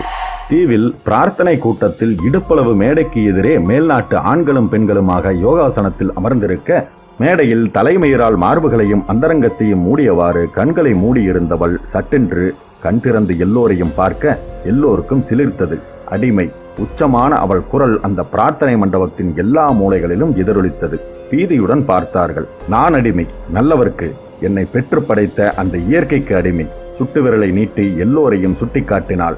நீங்கள் என் குழந்தைகள், என் அன்புக்கு அடிமைகள். நான் சொல்வதை செய்வீர்கள். உங்களால் சிந்திக்க முடியாது. உங்கள் சிந்தனை எனக்கு கட்டுப்பட்டிருக்கிறது. உங்கள் ஜீவாதார உரிமைகள் என்னால் கண்காணிக்கப்படுகின்றன. உங்கள் சுதந்திரம் என்னால் இயக்கப்படுகிறது. உங்களுக்கு நானே தலைவி, அன்னை, எஜமானி. உங்களை கட்டுக்குள் வைத்திருக்கும் உக்கிர தேவதை. அத்தனை பேர் முகத்திலும் பயம் வந்தது. அமைதியற்ற நிலையில் பார்த்தார்கள். எனக்கு செய்தி வருகிறது. ஒரு சக்தி எனக்குள்ளே சொல்லுகிறது. அவள் பேச்சை நிறுத்தி தந்த இடைவெளிக்கு அமர்ந்திருந்த கூட்டம் அச்சமாக பார்த்தது. இந்த தெய்வீக லோகத்தை விட்டு அமைதி சூழ்நிலையை தவிர்த்து எனது சாம்ராஜ்யமான இந்த சொர்க்கவழி சோலையை விட்டு யாரோ வெளியேறி போக விரும்புவதாக தெரிகிறது. அவள் குரலில் இருந்த அன்பு மெல்ல மெல்ல குறைந்து கணீர் என்ற ஆவேசம் வந்தது. யாரது? அதட்டலாக கேட்டால், அது யாரானாலும் சொல்லுங்கள், விடுதலை தருகிறேன், முழுமையான நிரந்தரமான விடுதலை தருகிறேன். கூர்மையான பார்வையால் ஒரு சுற்று பார்த்தாள். யார்? மெல்ல எழுந்து நின்றாள் அந்த ஸ்வீடிஷ் நாட்டு இளம்பெண். போதையில் நடப்பது போல கண்கள் சொருக சொருக நடந்து வந்து தனியாக நின்றாள். குனிந்திருந்தாள். நிமிர்ந்து பார், என் கண்களை இமைக்காமல் பார். தயக்கமாக கண்களை மட்டும் உயர்த்தி பார்த்தாள். வீரலட்சுமியின் பார்வையில் கொதிப்பு வந்தது. உற்றுப்பார். அந்த பெண்ணின் கண்களில் மயக்கம் அழுத்தியது. தள்ளாடினாள். பூஜைக்கு ஆயத்தம் செய் என்றதும் மெல்ல கலையலானாள். சுற்றிலும் அமர்ந்திருந்தவர்களிடமிருந்து மெல்ல பாடல் எழுந்தது. கோஷ்டி கானமாக அன்னை வாழ்க, அன்னை புகழ் வாழ்க, வாழ்க வாழ்க என்று பாடினார்கள். கிறிஸ்தவர்களின் பிரார்த்தனை கீதம் போல சின்ன சின்ன குரல், பெரிய குரல் என்று மாறி மாறி ஒலித்தார்கள். அந்த ஸ்வீடிஷ் பெண் பிறந்த மேனியாக படியேறி நீளமான கல்படுக்கையில் மல்லாந்து படுத்தாள். வாழ்க வாழ்க. ஜன்னல் திரைகள் மூடப்பட்டதும் அறையில் இருட்டு வந்து தேங்கியது. அந்த பெண்ணுக்கு 4 புறமும் உயரமான மெழுகுவர்த்திகள் ஏற்றப்பட்டன. அந்த வீரலட்சுமியின் 2 புறமும் தீச்சட்டிகளை தொங்கவிட்டு ஆட்டியவர்களின் பார்வையில் எந்த உணர்வுமின்றி வெறுமை இருந்தது. அதிலிருந்து கிளம்பிய சாம்பிராணி புகை வீரலட்சுமியை கணிசமாக மறைத்தது. நிழலாக தெரிந்தாள். இந்த அன்னையின் கையால் உனக்கு மரணம் சம்பவிக்கப் போகிறது. பெண்ணே, நீ அதிர்ஷ்டசாலி. உனக்கு வலிக்காது, உனக்கு வேதனை வராது. அந்த பெண்ணின் முகத்தில் மலர்ச்சி வந்தது. முணுமுணுப்பாக சொன்னாள், எனக்கு வலிக்காது, எனக்கு வேதனை வராது என்று. கண்களை மூடிக்கொள் பெண்ணே, என்னையே நினைத்துக்கொள். பல்லை இறுக கடித்துக்கொள். இல்லாவிட்டால் நாக்கு வெளியே தள்ளி கோரமாகிவிடும். அந்த வீரலட்சுமியின் கோர்த்து கொண்ட கைகள் உயர்ந்த போது 1 அடி நீள கத்தி இருந்தது. அதன் கூரான முனை மெழுகுவத்தி வெளிச்சத்தில் ஒரு வினாடி பளிரென்று மின்னி அடங்கியது. வாழ்க வாழ்க. ஏற்றமும் இரக்கமுமான குரல்கள் ஒலிக்க ஒலிக்க கத்தி சரேலென்று இறங்கியதும் ரத்தம் பீரிட்டு வீரலட்சுமியின் முகம் வரை தெரித்தது. கோஷ்டி பாடல் சட்டென்று நின்றது. உணகக்கூட நேரமில்லாமல் அமைதியானால் அந்த பெண். ஒன்றுபட்ட 1000 பேரில் ஒன்று குறைந்தது. இப்போது நாம் 999 பேர். நகர்ந்தாள். இவளை கொண்டு போய் புதைத்து விடுங்கள். நெருங்கி வந்தவர்கள் தயங்கினார்கள். அவள் உடம்பில் சூடு இருந்தது. கை விரல்களில் நடுக்கம் இருந்தது. அன்னையே, என்ன இன்னும் தயக்கம்? போங்கள். அவள் உயிர் இன்னும் பிரியவில்லை தாயே. மூச்சு வந்து கொண்டிருக்கிறது. பூமிக்கு வெளியே ஆவி பிரிந்தால் சுற்றி வரும். அதனால் மண்ணுக்குள்ளேயே புதைந்து போகட்டும். உயிரோடு புதைத்து விடுங்கள். விறுவிறுவென்று நடந்து படியேறி அறையினுள் மறைந்தாள். கூட்டம் உற்சாகமாக கலைந்தது. அத்தியாயம் 5. அந்த நாள்லயே அந்த லட்சுமி பார்க்க சிகப்பா லட்சணமா அழகா இருக்கும். அம்சமான பொண்ணு. ஆனா ஆளுதான் பயங்கரமான ஆளு. சன்னாசி பெரியவர் சொல்வதை கவனமாக கேட்டால் வசந்தி. சொல்லுங்க ஐயா. முழிச்சு பார்த்ததுன்னா 3 நிமிஷத்துக்கு மேல பார்க்க முடியாது. அப்படி பயங்கரமா இருக்கும். அவளையும் அவ புருஷனையும் நான் தான் சித்தாள் வேலைக்காக கிராமத்திலிருந்து தீவுக்கு கூட்டிட்டு போனேன். புருஷன் பேரு காளியண்ண. அப்பாவி மனுஷன். பயமுறுத்தியே வச்சுட்டு இருந்தா அவ. ராத்திரியானா காணாம போயிடுவா. விடிஞ்சாதான் திரும்பி வருவா. நாங்க 4 பேர் பஞ்சாயத்து பண்ணி கேட்டா படுத்ததும் கொரட்டை விடுற புருஷன். கிட்ட படுத்தா என்ன, எட்டி படுத்தா என்னம்பா. அந்த வெள்ளக்கார துறையோட கப்பல் ஒன்று தீவுக்கு கொஞ்சம் தள்ளி நின்றுட்டு இருக்கும். துறை எப்பவுமே அந்த கப்பல்ல தான் தங்கி இருப்பான். இவளும் அடிக்கடி படகு ஏறி கப்பலுக்கு போயிடுவான். திரும்பி வர்றச்ச வெள்ளக்கார வாசனை இவ உடம்பு பூரா இருக்கும். புருஷன் தட்டி கேட்டப்ப முறைச்சு பார்த்தா. இதுக்கே ஏன் இந்த ஆளுட்ட அலட்டிக்கிறேன்? நான் என்ன சுகத்துக்கா போறேன்? முதலாளிக்கு சமைச்சு போட்டுட்டு வர்றேன். இதுல என்ன தப்பு இருக்குது? தப்பு இல்லையா? இல்லையே. இது பாரியா, எஜமா மனசு வச்சாதான் நாளைக்கு நமக்கு ஒரு வாழ்வு வரும். 4 பேர் மெச்ச நிமிர்ந்து வாழலாம்ல. சரிண்ணா காளி, சமைச்சு போடத்தானே போறேன். அப்ப நானும் வர்றேன். கூட கூட உதவி செஞ்சா உனக்கும் வசதியா இருக்கும். சமையல் சீக்கிரமாவும் முடியும். எவனும் நாக்கு மேல பல்லு போட்டு பேச முடியாது பாரு. சந்தேக புருஷனை மனசு இல்லாம கூட கூட்டிட்டு போனான். 10 நாளைக்கு எந்த தொல்லையும் இல்லாம போச்சு. ஒரு நாள் தான் பயங்கரம் தெரிய வந்தது. எதிர் வீட்டில இருந்து சசி வெளியே வரவே, கொஞ்சம் பொறுத்தாத்தான் பேசிட்டு வந்துடுறேன் என்று எழுந்து போனாள் வசந்தி. இதுக்குள்ள பிண பரிசோதனை முடிஞ்சிருக்காது. நீ உள்ள இரு. சில முக்கியமான தகவல்கள் வருது அந்த தீவை பத்தி. கேட்டுட்டு வந்து நானே உன்னை கூட்டிட்டு போறேன் என்று அவனை பிடிவாதமாக வீட்டுக்குள் தள்ளிவிட்டு திரும்ப சன்னாசி கிழவனிடம் வந்து அமர்ந்தாள். சொல்லுங்க தாத்தா. அவள் கேட்க கண்களை மூடியவாறு அவர் சொல்ல சொல்ல காட்சிகளாக மனத்திரையில் வந்தது அவளுக்கு. நிலவுக்கால இரவுகளில் மட்டும் கப்பல் மேல் தளத்தில் வெளிச்சம் தெரியும். கடலோர மணற்பரப்பில் நடப்பது, படுப்பது, இயங்குவது, வெள்ளை அலைகள் வந்து வேடிக்கை பார்த்து பின்வாங்க சன்னாசி கிழவனும் மற்றவர்களும் கணப்பு ஏற்றி உடம்புக்கு சூடு ஏற்றி பனிக்கால குளிருக்கு இதமாக புட்டி புட்டியாக சாராயத்தை இறக்கி விடிய விடிய கூத்தாடுவாங்க. எத்தனை முறை சன்னாசியின் கண்ணில் பட்டிருக்கிறது. கப்பலின் மேல் தளத்தில் ஆடையற்ற நிலையில் உலாவும் அந்த 2 உருவங்களையும் கூர்ந்து பார்த்து அடையாளம் தெரிந்து கொண்டான். வெள்ளக்கார துரை, அப்புறம் அந்த லட்சுமி. உடம்புல ஒரு பொட்டு துணி கூட இல்லாம இருக்கும். என்ன ஒரு அக்கிரமம் பாரு. மறுநாள் வேலை நேரத்தில் விசாரிக்க போன சன்னாசி கிழவனுக்குத்தான் மூக்கறுப்பு ஏற்பட்டது. அவமானம் தான் மிஞ்சியது. என்ன துணிச்சல் இருந்தா இப்படி ஒரு பேச்சு பேசுவனீங்க? ஏயா, கல்யாணமானவ புருஷனையும் கூடவே கப்பலுக்கு கூட்டிட்டு போறேன், அப்படி ஏதும் தப்பா நடந்தா பாத்துக்கிட்டு சும்மா இருப்பாங்களா? இத பாரு, நீ மேஸ்திரி, உன் வேலையை கண்காணி. சும்மா என் சொந்த விஷயத்துல தலையிட்ட மறுவாதி கெட்டு போடும். இத பாரு, என் பேச்சுக்கு வராம இருக்கிறதா உனக்கு நல்லது. இல்ல, கொஞ்சமாக மிரண்டான் சன்னாசி. இல்லைன்னா என்ன, நான் வெள்ளக்கார துறையை கைக்குள்ள போட்டுக்கிட்டு 3ஆம் பேருக்கு தெரியாம சுறாமீனுக்கு உன்னை தீனியாக்கி போட்டுருவேன், ஜாக்கிரதை. நடுங்கி போனான் சன்னாசி. செய்வாள், இவள் செய்யக்கூடியவள் தான். அந்த அப்பாவி காளியண்ணன் உயிர் ஆபத்தில் இருப்பதை உணர முடிந்தது. அவனை எப்படியாவது இந்த ராட்சசியிடமிருந்து காப்பாற்ற ஆசைப்பட்டான். இரவு சன்னாசி நண்பர்களை தேடி கடல் கரைக்கு போன போது அந்த காளியண்ணன் நின்று கொண்டிருந்தான். கொஞ்சம் தொலைவில் தண்ணீரில் மெலிதாக ஆடியவாறு நிற்கும் கப்பலை பார்த்தான். என்ன காளி, போவல? குளிக்க போயிருக்கா என்றான் இழிப்பாக. நிறைய துவண்டிருந்தான். இலே கூறுகட்ட பயலே, ஏண்டா எங்களோட கோஷ்டியில் இல்லாம கப்பலுக்கு போய் என்னத்தடா கிழிக்கிற? முந்தானைக்கு பயந்த பயலவுல என்னதான் கட்டுன பொஞ்சாதினாலும் பொழுதுக்கும் பக்கத்திலே இருக்கணும்னு கேக்குதா? அட, நீ வேற வயிற்றுச்சலை கிளப்பாதனே.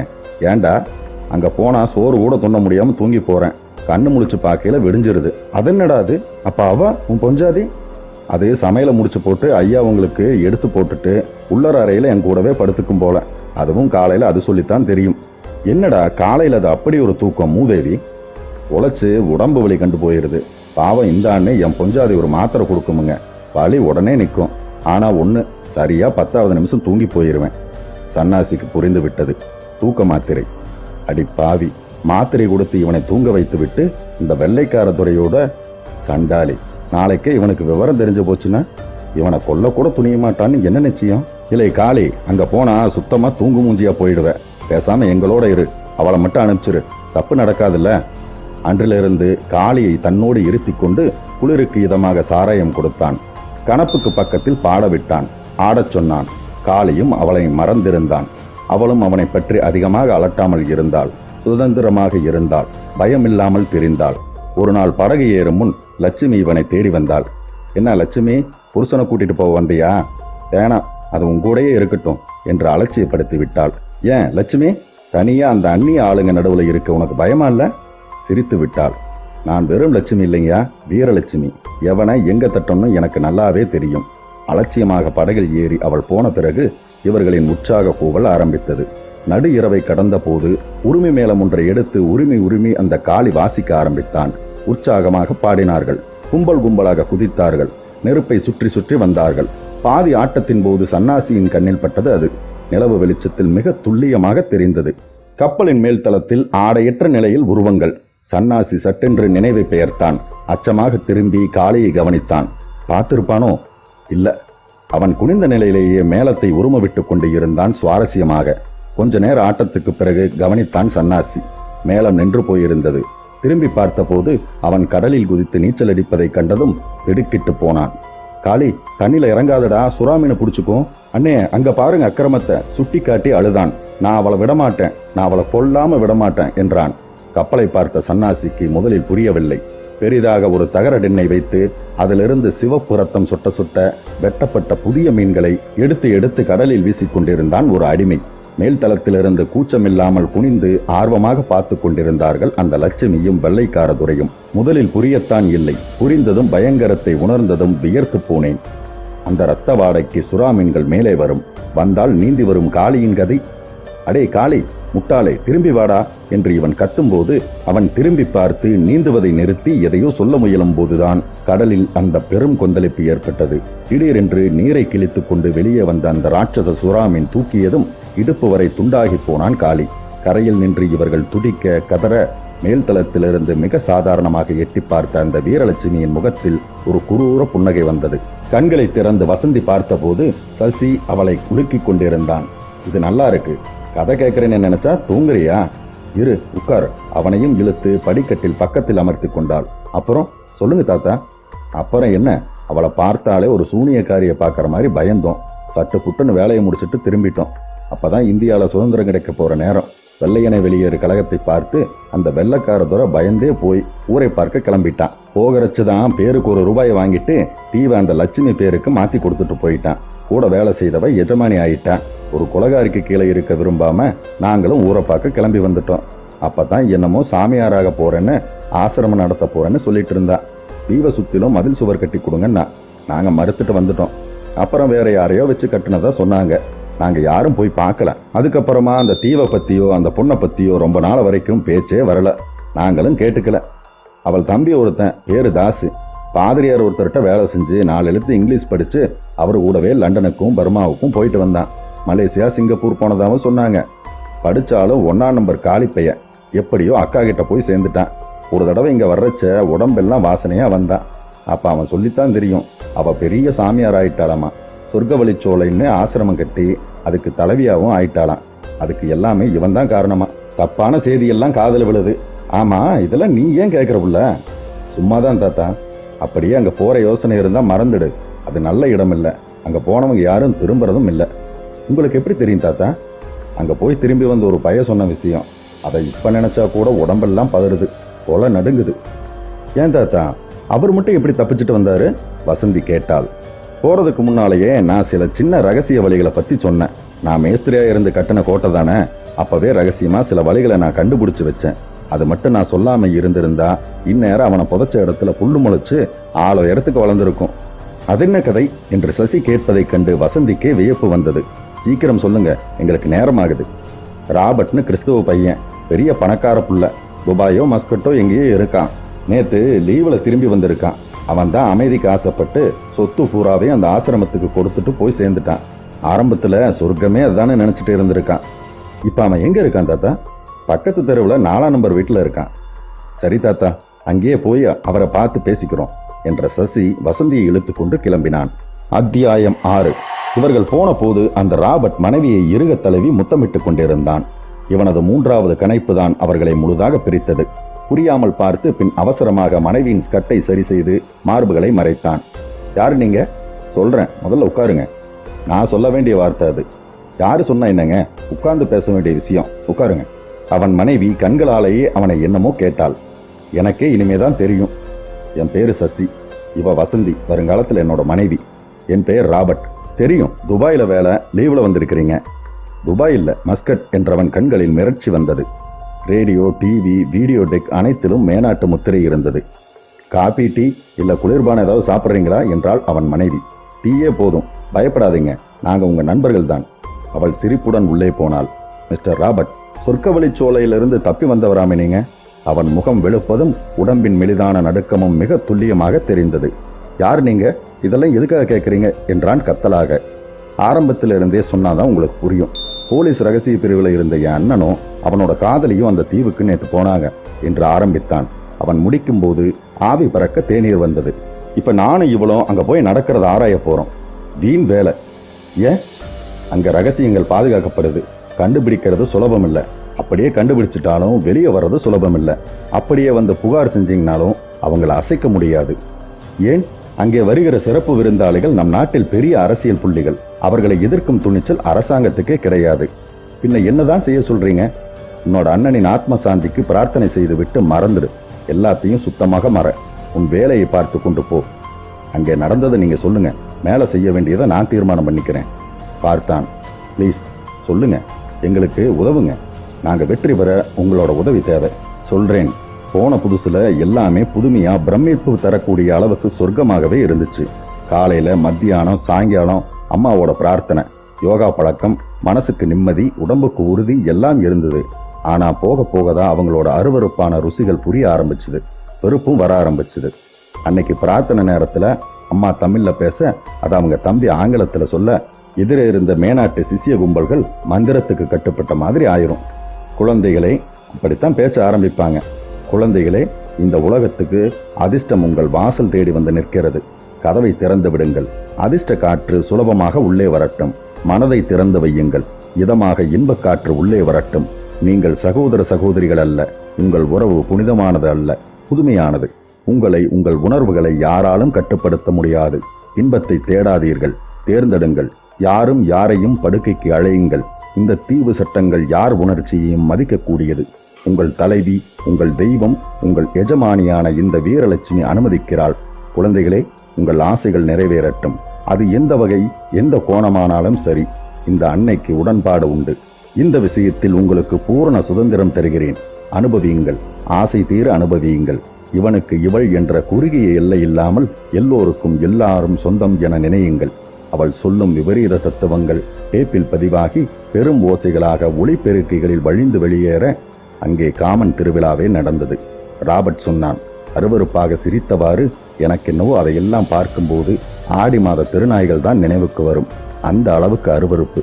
கோட்பாடுகள் என்ற பெயரில் உலகத்தில் இருக்கும் கட்டுப்பாடுகள் அங்கே கிடையாது. அந்த விஷயத்தில் பூரண சுதந்திரம், ஆதரவு உண்டு.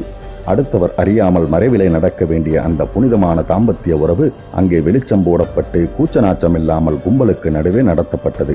இவள் எனக்கு என்று ஒருவன் அடுத்தவன் படர்ந்திருந்த பெண்ணை பற்றி இழுக்க, இல்லை, அவள் என்னை விரும்புகிறாள், அதனால் இவள் எனக்குத்தான் என்று படர்ந்தவன் பதிலளித்து மறுக்க, அவள் சிரமமின்றி சிரித்தவாறு எழுந்து மூன்றாம் அவனை தேடிப்போனாள். 2 பேரும் அதிகம் அலட்டிக் கொள்ளாமல் வேறு வேறு பெண்ணை தேடிப்போனார்கள். துணிச்சல் அதிகமுள்ள ஒரு வாலிபன் அந்த வீரலட்சுமியே நெருங்கி நின்றான். எனக்கு தேவையான பெண்ணை என் மனநிலை எடுத்து காட்டிவிட்டது என்றான். புன்னகையுடன் கேட்டாள் வீரலட்சுமி, யார் அந்த அதிர்ஷ்டசாலி பெண்? சுட்டு விரலால் அவளை சுட்டி காட்டினான் அவன். நீங்கள்தான். முதலில் வீரலட்சுமி கொஞ்சமாக அதிர்ந்தாலும் அனுமதித்தாள். முன்னால் சரிந்து மறைத்த கூந்தலை வழித்து பின்னோக்கி தள்ளிவிட்டாள். மல்லாந்து படுத்தாள். 2 கைகளையும் தலைக்கு மேலாக உயர்த்தி கிடத்திவிட்டு கண்களை மூடிக்கொண்டாள். மெலிதாக தன் மீது படரும் கணத்தை வரவேற்றாள். ரசித்தாள், முழுமையாக ரசித்தாள். உயர்த்திய கைகளை இறக்க மனமில்லாமல் போன அதே சமயம் அவன் எழுந்து போய்விடாமல் இருக்க விரும்பி 2 கால்களாலும் அவனை வளைத்து கொண்டு விட்ட போதுதான் அந்த பெரிய கூச்சல் எழுந்தது. நிறுத்துங்கள் என்று கூச்சலிட்டவன் ராபர்ட். வாலிபன் இயக்கத்தை நிறுத்தியதும் நிமிர்ந்து பார்த்த வீரலட்சுமியின் கண்களில் கோபம் வந்தது. இது என்ன அக்கிரமம் என்றான் ராபர்ட் கத்தலாக. எது? திருநாய்களைப் போல இது என்ன அசிங்கம்? புனிதமான ஒரு நல்ல உறவை கொச்சைப்படுத்தும் மனித மிருகங்களே, நிறுத்துங்கள். அவள் மெல்ல வாலிபனை விலக்கிவிட்டு நிமிர்ந்தாள். தலைமுடியால் மீண்டும் கனமான தனங்களை மூடினாள். விதி முடியப் போகும் வெறிநாய் உளறுகிறது.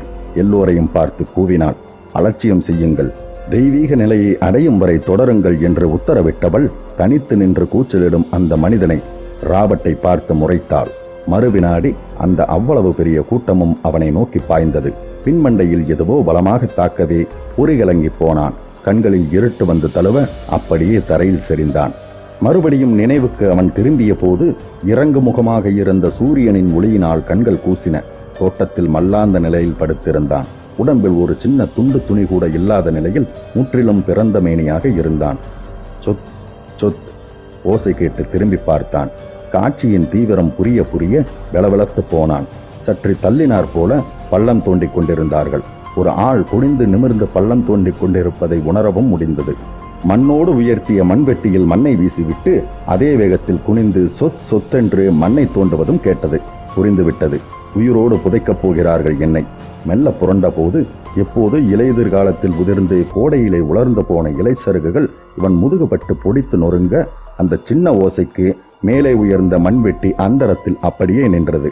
மூச்சை பிடித்தவாறு பீதியுடன் இவன் ஓரக்கண்ணால் பார்க்க 1, 2, 3 நிமிடங்கள் நகர்ந்தது. மீண்டும் அந்த மண்வெட்டி அவசரமாக இறங்கியது. மண்ணை வாரி இறைத்தது. மீண்டும் இறங்கி மண்ணை கொத்தியது.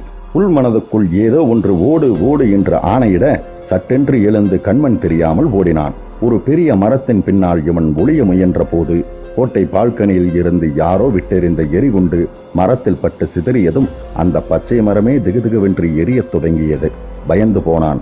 மீண்டும் கண்மூடித்தனமாக ஓடி கோட்டையினுள்ளே சென்று ஹாலில் நின்றவன் கண்ணில் பட்டாள் வீரலட்சுமி. அர்த்தமுள்ள புன்னகையுடன் பார்த்து கொண்டிருந்தாள். என் குழந்தைகளே, செத்தவன் பிழைத்து வந்திருக்கிறான், எழுந்து தாக்குங்கள் என்று அவள் ஆணை பிறந்ததும் தரையில் களைத்தும் கவிழ்ந்தும் துவண்டும் இருந்தவர்கள் பதுமைகளாக எழுந்தார்கள். மந்திரத்தால் கட்டுப்பட்டவர்கள் போல மெல்ல மெல்ல அவனை நெருங்கி வந்து சுற்றிலும் நின்று வியூகம் அமைக்க முயன்ற போது நின்ற நிலையிலேயே ஜிவ்வென்று மேலெலும்பி கூட்டத்தை கடந்து அப்பால் விழுந்து புரண்டு ராஜ சிம்மாசனத்தில் கம்பீரமாக அமர்ந்திருந்த வீரலட்சுமியின் பின்னால் எழுந்து நின்றான். வீரலட்சுமி, திறமையெல்லாம் உனக்கு மட்டும்தான் என்று நினைக்கும் முட்டாள் பெண்மணியே, நான் உனக்கு பெரியவன், என்னை பிடிக்க உன்னால் முடியாது, முடிந்தால் முயன்று பார் என்று அலட்சியமாக சொல்லி அவள் பார்க்கும் போதே ஒரு அறையில் நுழைந்து கதவை சாத்தி உட்புறமாக தாளிட்டுக் கொண்டான். வெளிப்பக்கமாக பூட்டி விடுங்கள் என்ற வீரலட்சுமியின் அலறல் உள்ளே கேட்டது. குடிக்க தண்ணீர் கூட இல்லாமல் கொஞ்சம் கொஞ்சமாக அவன் சாகட்டும் என்றாள். தொடர்ந்து வெளி தாழ்பால் போடும் ஓசையும் பூட்டும் ஒளியும் கேட்டது. அறையினுள் சிரிப்பு மாறாத முகத்துடன் சுற்றுமுற்றும் பார்த்த ராபர்ட் அங்கே தொங்கிக் கொண்டிருந்த நிர்வாண பெண்ணின் எண்ணெய் வண்ண படத்தை மெல்ல விலக்கி பார்த்தான். பார்வைக்கு வெறும் ஆணி போல தெரிந்தது. அந்த விசையை கட்டை விரலால் அழுத்த அழுத்த தரையில் இருந்த கருப்பு கடப்பாக்கள் மெல்ல இறங்கி வழிவிட்டது. படி இறங்கி கல்லை மேல் நோக்கி தள்ளியதும் தரை சமமாகியது. படி இறங்கியவன் ஒரு வழுக்குப்பாறை போன்ற பாதையில் அமர்ந்ததும் வழுக்கிச் செல்ல ஆரம்பித்தான். கொஞ்ச நேர பயணத்திற்கு பிறகு ஒரு மரக்கதவின் மேலே முட்டி தள்ளி திறந்ததும் சரிந்து தண்ணீரில் விழுந்தான். மேலே வந்து பார்த்தபோது தீவின் மதில் சுவருக்கு அப்பால் கடலில் விழுந்திருந்தான். தற்செயலாக அந்த பக்கம் வந்த கப்பல் ஒன்றில் இருந்தவர்கள் கண்ணில் இவன் தென்படவே காப்பாற்றி இங்கே கொண்டு வந்து விட்டு விட்டார்கள். சொல்லி முடித்ததும் அழுத்தமாக கேட்டான். இதெல்லாம் ஏன் கேட்கிறீர்கள்? அங்கே போகிறீர்களா என்ன? போகத்தான் போகிறோம். வியப்பாக பார்த்தான் ராபர்ட். எவ்வளவு ஆபத்துன்னு தெரிஞ்சுமா? என் அண்ணனை கொன்றவர்களை பழிவாங்கணும், அது முக்கியம். சரி போலாம், ஆனா தனியே போகாதே, நானும் வர்றேன். மெலிதாக வியந்தார்கள் சசியும் வசந்தியும். அந்த நிழலான இடத்தில் உங்களால் எதையும் தனித்து செய்ய முடியாது. விஷயம் தெரிந்த யாராவது துணைக்கு வருவது அவசியம். அப்படியும் கூட நீங்கள் எதையும் சாதிக்க முடியும் என்கிற நம்பிக்கை எனக்கில்லை. ஏன்? சட்டப்படி அவர்கள் மேல் எந்த நடவடிக்கையும் எடுக்க முடியாது. நம் இந்திய அரசுக்கு சொந்தமான இடம். சொத்து வரி, நிலவரி, வருமான வரி என்று எல்லாம் ஒழுங்காக கட்டி வருவதனால் அரசாங்கம் அவர்கள் விஷயத்தில் எந்த எதிர்ப்பையும் தெரிவிக்காது. கொலைகள் நடப்பதை கூடவா மன்னிக்கிறது? நிரூபிக்க முடியாத குற்றங்கள். இப்போது உன் அண்ணனை கொலை செய்து விட்டார்கள் என்கிறதை நீ நம்புகிறாய். ஆனால் அதை எப்படி நிரூபிக்கப் போகிறாய்? அவனை இலாக்காதான் துப்பறி அனுப்பியிருக்கிறது. திரும்பும் போது செத்திருக்கிறான். அதை வைத்து எப்படி அந்த தீவில்தான் அவன் மரணம் சம்பவித்தது என்று சொல்ல முடியும்? வேறு தீவில் இறங்கி இருக்கலாமே. இதெல்லாம் போலீஸ், அரசாங்கம் என்று உதவி எதிர்பார்க்காமல் நாமே பழி தீர்க்க வேண்டிய விஷயம். நான் தயார் ஒரு தொலைதூர பயணத்திற்கு. திருத்திச் சொல், ஒரு தொலைதூர பயணம். அத்தியாயம் 7. குழந்தைகளே, வீரலட்சுமியின் குரல் ஒலிபெருக்கியின் மூலம் கட்டிடத்தின் அணு அணுவிலும் ஒலித்தது. இன்று இரவு ஏதோ ஒரு பயங்கரம் நிகழப்போகிறதாக என் மனதில் படுகிறது. உங்களை, உங்கள் அமைதியை, நிம்மதியை குலைக்கும் சம்பவம் ஏதோ நிகழப்போகிறது. வேண்டாம், எங்களுக்கு இந்த சொர்க்கம் வேண்டும். அலை அலையாக குரல்கள் எழும்பின. எங்கள் அன்னை, எங்கள் தெய்வம் எங்களுக்கு வழிகாட்டும். அந்த நம்பிக்கை எங்களுக்கு உண்டு. உங்கள் அணைப்பில், உங்கள் பராமரிப்பில் எங்களை பிரிக்க யாராலும் முடியாது. எங்களுக்கு நீங்கள் வேண்டும். அன்னை வாழ்க, அன்னை வாழ்க. ஏற்றமும் இரக்கமுமாக பாடத் தொடங்கினார்கள். என்னை நீங்கள் நம்புவது உண்மையானால் அதை நிரூபித்து காட்டுங்கள். ஆர்வமாக கேட்டார்கள். எப்படி நிரூபிக்க வேண்டும்? கொண்டு வா என்று வீரலட்சுமி ஆணையிட பெரிய அண்டா போன்ற பாத்திரம் ஒன்று அவள் எதிரே வைக்கப்பட்டது. ஒற்றுமை வேண்டும். உங்களோடு ஒன்றுபட்டு வாழும்போது சாவிலும் ஒன்றுபடும் தைரியம் வேண்டும். அதை சோதிக்கப் போகிறேன். இந்த பாத்திரத்தில் இருப்பது தெய்வத்துக்கு படைக்கப்பட்ட பானகம். இதை எல்லோருக்கும் என் கையால் தரப்போகிறேன். குடிப்பீர்களா? உங்களுக்கும் உங்கள் குழந்தைகளுக்கும் கூட உங்கள் கையாலே புகட்ட வேண்டும். புகட்டுவீர்களா? சந்தேகமில்லாமல் புகட்டுவோம், குடிப்போம் என்றது கூட்டம். ஒரு புட்டியை உயர்த்தி காட்டினாள். இதில் இருப்பது சயனைட் விஷம். இதை சிறு ஊசியால் குத்தினாலே நொடியில் மரணம் சம்பவிக்கும். அப்படிப்பட்ட விஷத்தை இதோ உங்கள் கண்முன்னாலே இந்த வானகத்தில் கலக்கிறேன். முகத்தில் எந்த மாறுதலும் இல்லாமல் ஆர்வமாக பார்த்தவாறு நெருங்கி வந்தார்கள். சோதனைகளுக்கும் வேதனைகளுக்கும் அப்பாற்பட்டவர்கள் நாங்கள். நீங்கள் காட்டும் பாதையில் கண்மூடி நடக்க காத்திருக்கிறோம் அன்னையே. குழந்தைகளே, நான் உங்கள் அன்னை. உங்கள் வாழ்வோ சாவோ என்னை பொறுத்தது. நீங்கள் இருப்பதையும் இறப்பதையும் தீர்மானிப்பவள் நான். உங்கள் கோப்பைகளை வைத்து காத்திருங்கள். வாருங்கள், ஒவ்வொருவராக வந்து என் பிரசாதத்தை பெற்றுச் செல்லுங்கள். ஒவ்வொருவராக வந்து தங்க கிண்ணங்களை ஏந்த கரண்டியால் அள்ளி அள்ளி ஊற்றினாள். உடனே குடித்து விடாதீர்கள். முதல் ஆளாக நான் குடித்த பிறகு நீங்கள் குடிக்கலாம். எதிலும் முதலாவது இந்த அன்னையாகத்தான் இருப்பாள். ஊற்றினாள். ஊற்றிக்கொண்டே இருந்தாள். கடைசி ஆள் வாங்கிச் சென்றதும் 2 தங்க கோப்பையில் ஊற்றி ஒன்றை நீட்டினாள். தம்பி தாஸ், இது உனக்கு. அவன் தயக்கமும் நடுக்கமும் தெளிவாக தெரிந்தது. முகத்தை திருப்பினான். முட்டாளே, அத்தனை பேரும் சந்தோஷமாக வரவேற்கும் சாவு உனக்கு மட்டும் கசக்கிறதா? பிடி. தங்க கோப்பையை நீட்டினாள். மறுத்தான். பிடிவாதமாக முகத்தை திருப்பிக் கொண்டான். உளுத்தனே, என் பேச்சை மீறும் அளவுக்கு உனக்கு இருமாப்பா? இதற்கு தண்டனை பொழுது விடியும் முன் நீ பயங்கரமாக கொலை செய்யப்படுவாய். சிரித்தான். சிரிக்காதட சின்ன புத்தி பயலே, நான் சொல்வது நிஜம். உன் கதை இன்று இரவோடு முடிகிறது. ஏன், நீயும் இதை குடிக்கப் போவதில்லையா? உன்னை போல் கோழை இல்லை நான். முதலில் குடிக்கப் போவது நான் தான். எழுந்து நின்று கோப்பைகளை உயர்த்தி காட்டினாள். குழந்தைகளே, உங்கள் நலனுக்காக, உங்களுக்காக முதலாவதாக நான் குடிக்கிறேன். நான் கோப்பையை வைத்ததும் நீங்கள் குடியுங்கள். குழந்தைகளுக்கும் களிப்போடு குடிக்க கொடுங்கள். உங்கள் கண் முன்னால் சொர்க்கம் வர என் இனிய வாழ்த்துக்கள். ஒரே மடக்கில் குடித்து வைத்தாள். ஆகட்டும், சொர்க்கவழி சோலையில் என்னோடு கைகோர்த்து என் பின்னாலேயே வாருங்கள். எல்லோரும் குடித்தார்கள் மகிழ்ச்சியுடன். தாய்மார்கள் குழந்தையின் வாயிலிருந்து தாய்ப்பாலை உருவி எடுத்து மீதமிருந்த பானகத்தை குடிக்க கொடுத்தார்கள். ஆடுங்கள், பாடுங்கள், உல்லாசம் உங்களுக்கு உரித்தாகட்டும் என்றாள். கொஞ்சமான தடுமாற்றத்துடன் தம்பியை பார்த்தாள். சாகப் போகிறாய், நீ சாகப் போகிறாய் என்று அட்டகாசமாக சிரித்தான் அந்த தாஸ். இப்போது சாகப் போகும் நீயா நாளை காலையில் என்னை கொல்லப் போகிறாய்?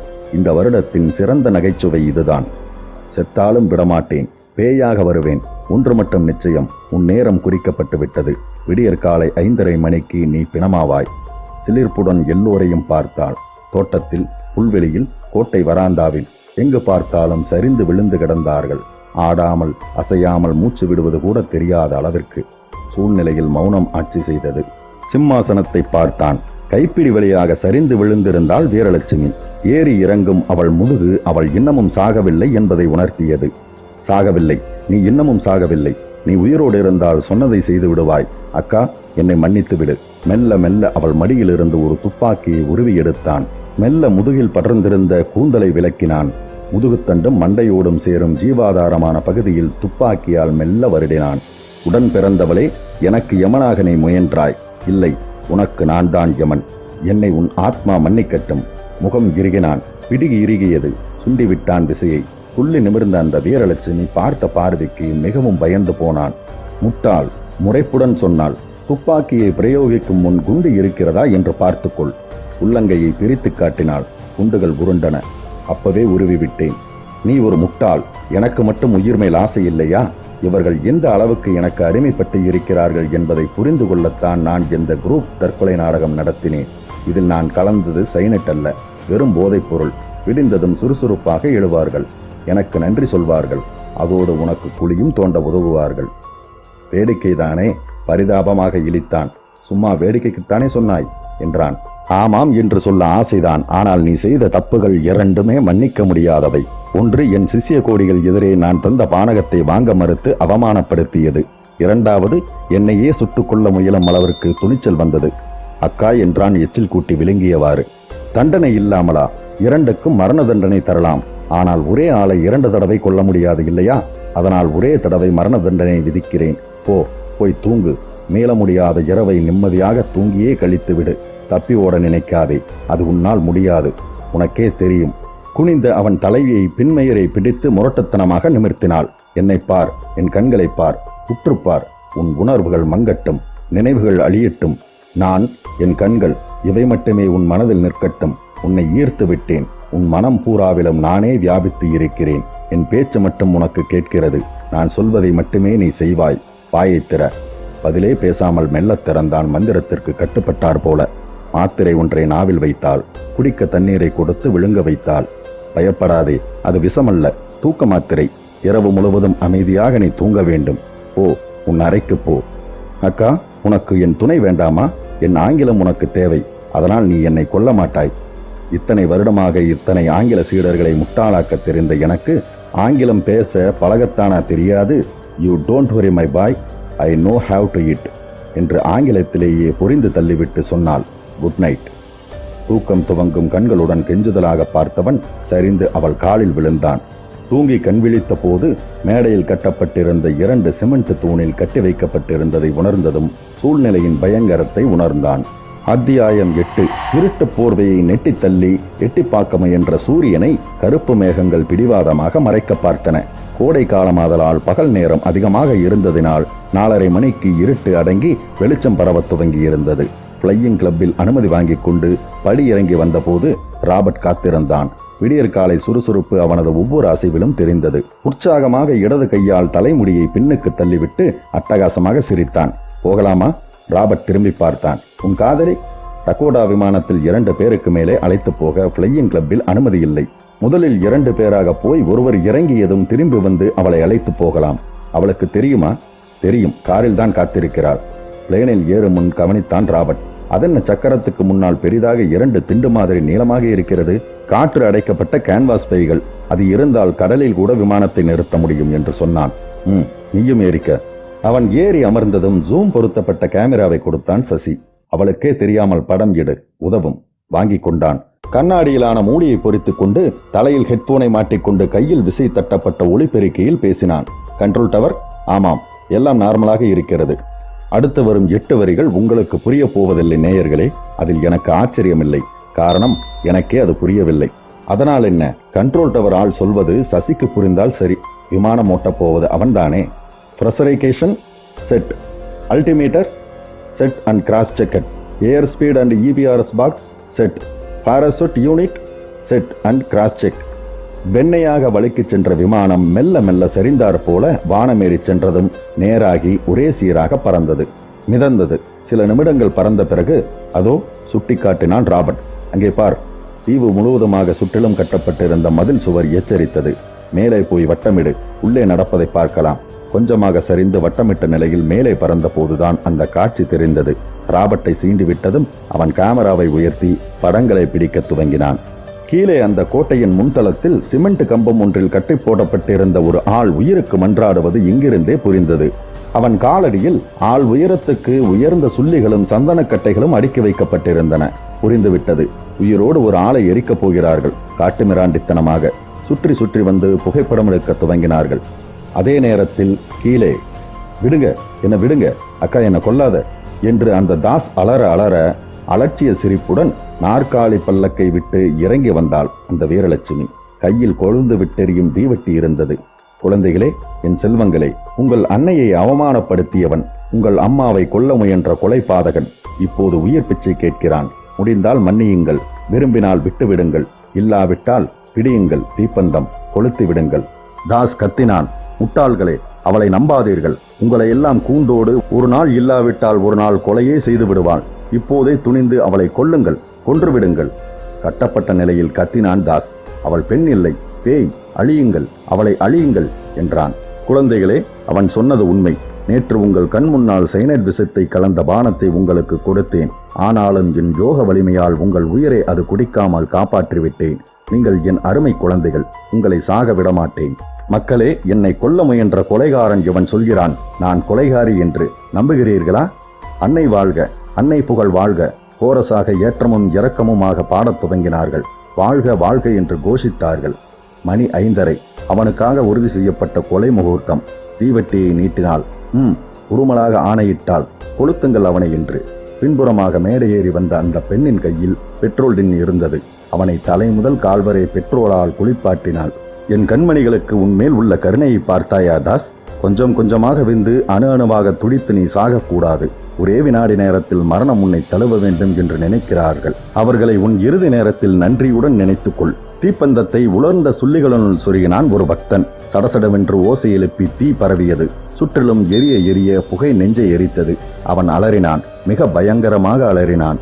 அவனிடமிருந்து சொட்டு சொட்டாக சொட்டி மேடையில் தேங்கி பின் வழிந்து நகரத் துவங்கிய பெட்ரோலை கண்டதும் மரண பயம் அவனை உலுக்கியது. ஆ என்று பெரிய குரலில் கத்தி அடங்கினான். மேடையில் ஓடிய பெட்ரோல் ஓரத்தில் வழிந்து தீயை தொட்டதும் சட்டென்று பற்றி அவனை நோக்கி ஆவேசமாக வந்து தொட்ட மறுவினாடி திக்கென்று முழுவதும் பற்றி எரிந்தான்.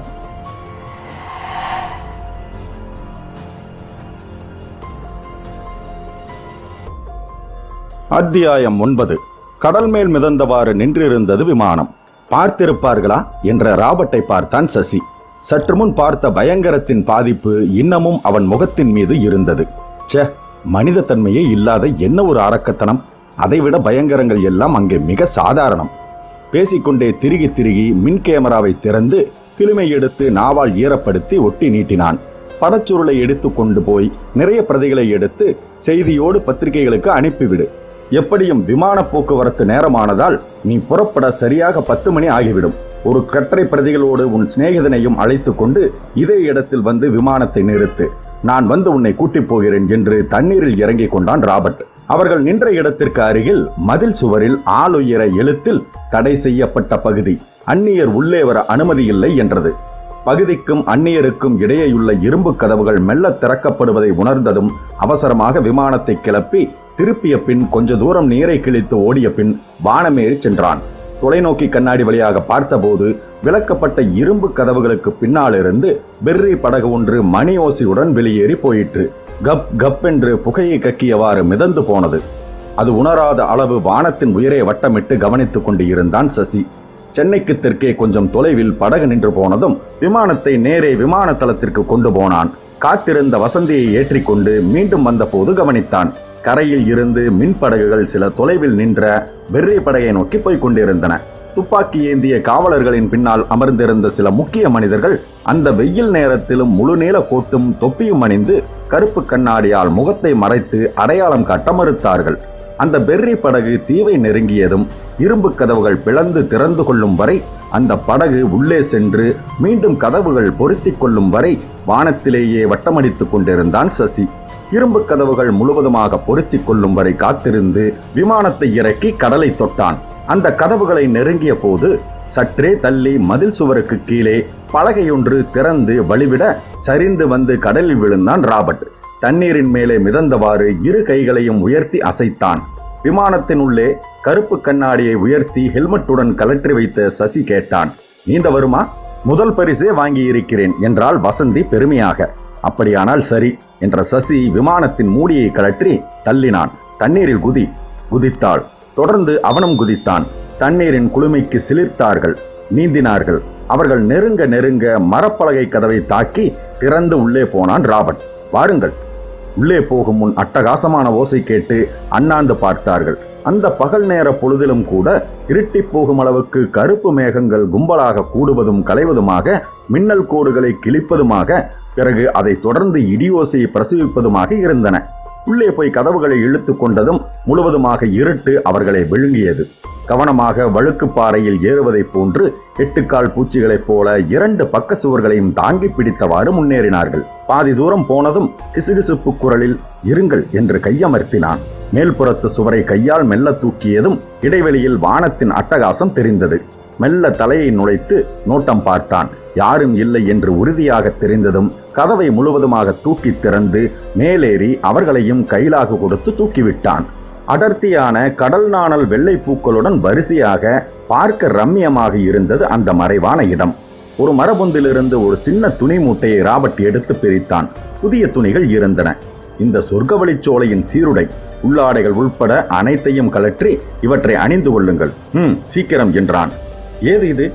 திருடினேன். நான் உள்ளே போனது, திருடியது, பசிக்கு சமையலறையில் இருந்து முழுசாக அவித்த மசாலா கோழியை தூக்கி வந்து தின்றது எதுவும் யாருக்கும் தெரியாது. அந்த அளவுக்கு என் தொழில் சுத்தம். சிரித்தான். மழை வரப்போகிறது, அதற்குள் சீக்கிரமாக உடைமாற்றிக் கொண்டு விட்டால் நல்லது. இதுவும் நனைந்து போனால் போட்டுக்கொள்ள வேறு துணிகள் கிடைக்காது. அழுத்து கொண்டான். ஓஹோ, ஏன்? சசி கேட்டான். என்ன?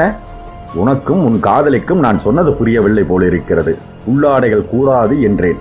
ஏனா என்ற கேள்வி அவளிடம் இருந்து வந்தது. இங்கே உள்ளாடைகளுக்கு அனுமதி இல்லை. நிர்வாணம் இங்கே புனிதமான கலை. பூஜை நேரத்தில் அந்த வீரலட்சுமி சொன்னால் எந்த நிமிடமும் பிறந்த மேனியாக நிற்க வேண்டி வரும்.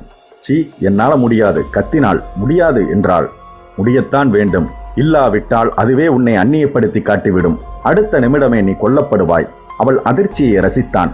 சரி, நான் கொஞ்சம் அந்த பக்கமாக திரும்பி நிற்கிறேன், சீக்கிரமாகட்டும் என்றான். வசந்தியை பிடிவாதமாக திருப்பி நிறுத்திய சசி அவள் முதுகுப்புறகமாக நாடாவின் கொக்கியை நீக்கிய போது சிரித்தான். கஷ்டம் என்றாள். தனிமை இருட்டில் நான் வெக்கப்பட்டு தடுக்க பிடிவாதமாக நீ செய்ய வேண்டிய இந்த ஆடை அவிழ்ப்பு இப்படி பொது இடத்திலா நடக்க வேண்டும்? எனக்கு கன்றாவியாக இருக்கிறது. சரி சரி, நீயும் திரும்பிக்க. அவன் திரும்பியதும் கால் வழியாக உள்ளாடையை நீக்கி எறிந்த அதே வேகத்தில் தொளதொளப்பான அந்த கவுனை எடுத்து கழுத்து வழியாக உடம்பில் சரித்து கொண்டாள். கைகளை நுழைத்து கொண்டாள். கவுனோடு சேர்ந்த குல்லாய் போன்ற ஏதோ சமாச்சாரம் நெற்றி வரை மூடி கண்ணை மறைத்தது. இருந்தாலும் அந்த மெலிதான ஆடை அவள் அந்தரங்க பிரதேசங்களின் நிறபேதங்களை மறைக்க பிடிவாதமாக மறுத்தது. அந்த சசியின் ஆடைகள் தான் வேடிக்கையாக இருந்தன. தார்பாச்சு வேட்டி கட்டி, திறந்த மார்பில் கண்ட இடத்தில் சந்தனம் பூசி, சிவப்பு நிற நாமம் போட்டு, தலைமுடியோடு காதுகளையும் மறைக்கும் கருமஞ்சள் நிற தொப்பி வேறு. ஹரே ராமா ஹரே கிருஷ்ணா கும்பல் போல. அவன் அழுகையாக பார்க்க பார்க்க விழுந்து விழுந்து சிரித்து ரசித்தாள் வசந்தி. தாத்தா மாதிரி இருக்கிறாய். சரி சரி வாங்க என்று இழுத்து போனான் ராபர்ட். அத்தியாயம் 10. இவர்கள் உள்ளே நுழைந்த போது அங்கே சூழ்நிலையில் குழப்பம் நிரம்பி இருந்தது. வெறி படகை ஒட்டி வந்த ஆட்கள் தலை குனிந்தவாறு நின்று தவிக்க முகத்தில் 2 நெருப்பு துண்டங்களோடு பார்த்து பார்த்து முறைத்துக் கொண்டிருந்தாள் வீரலட்சுமி. முட்டாள்கள், வெறும் முட்டாள்கள்.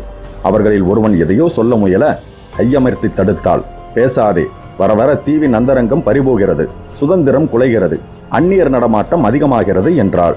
சந்தடி இல்லாமல் கும்பலில் நுழைந்து நின்ற வசந்தியும் சசியும் ஒருவரையொருவர் பார்த்து விழித்தார்கள்.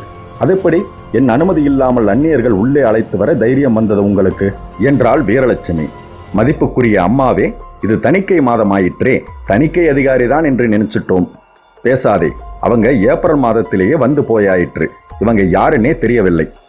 பயப்பட தேவையில்லை, நான் உங்கள் நண்பன் தான் என்ற குரலை தொடர்ந்து உள்ளே வந்த ஒரு உருவத்தை கண்டதும் எதற்கும் அசையாத வீரலட்சுமியின் மனம் கூட ஒரு வினாடி அதிர்ந்தது. மத்திய அரசியலும் மாநில அரசியலும் செல்வாக்கு அதிகம் உள்ள ஒரு பெரிய மனிதர், பெரிய அரசியல் புள்ளி. வந்தவரின் பெயர் ராமஜெயம். அவரால் முடியும், எதுவும் முடியும். ஆடிக்கொண்டிருக்கும் அரசை கூட அவரால் நிமிர்த்த முடியும். திடமான ஆட்சியை கூட அவர் நினைத்தால் நொடிப்பொழுதில் கவிழ்க்க முடியும். பொதுவாக அரசியலில் அவருக்கென்று ஒரு அந்தஸ்து உண்டு.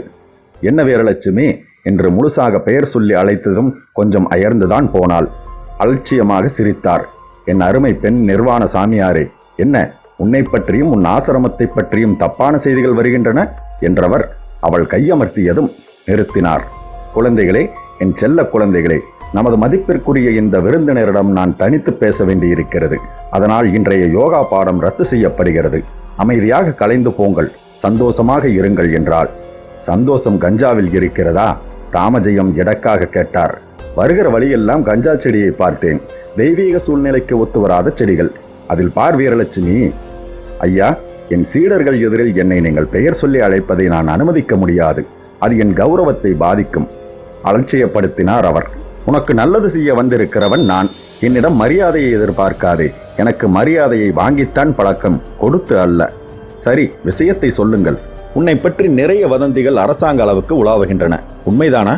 2 நாள் முந்தி இங்கே ஆராய அனுப்பப்பட்ட ஒரு ரகசிய போலீஸ் அதிகாரியையும் அவன் காதலியும் இறந்து கிடந்ததாக தகவல். இங்கே யாரும் வரவில்லையே. அதை நீ சொன்னால் நம்ப மாட்டார்கள். ஆனால் அதையே நான் சொன்னால் நம்புவார்கள். இங்கே கொலைகள் எல்லாம் மிக சாதாரணமாக நடக்கிறதாமே. பொய். அதை நீ சொல்வதுதான் பொய். வருகிற வழியில் எரிக்கப்பட்ட மனித உடம்பின் வாசனையை உணர்ந்தேன். இன்னமும் காற்றில் மிச்சம் இருக்கிறது என்றால் இன்று காலையில் தான் ஆளை எரித்து கொன்று இருக்கிறாய் என்று அர்த்தம் வருகிறது. பயந்தாள். தப்பே இல்லை, பயப்படாதே வீரலட்சுமி. இந்த தீவுக்கு சொந்தக்காரி நீ. நீதிபதி எல்லாமே நீதான்.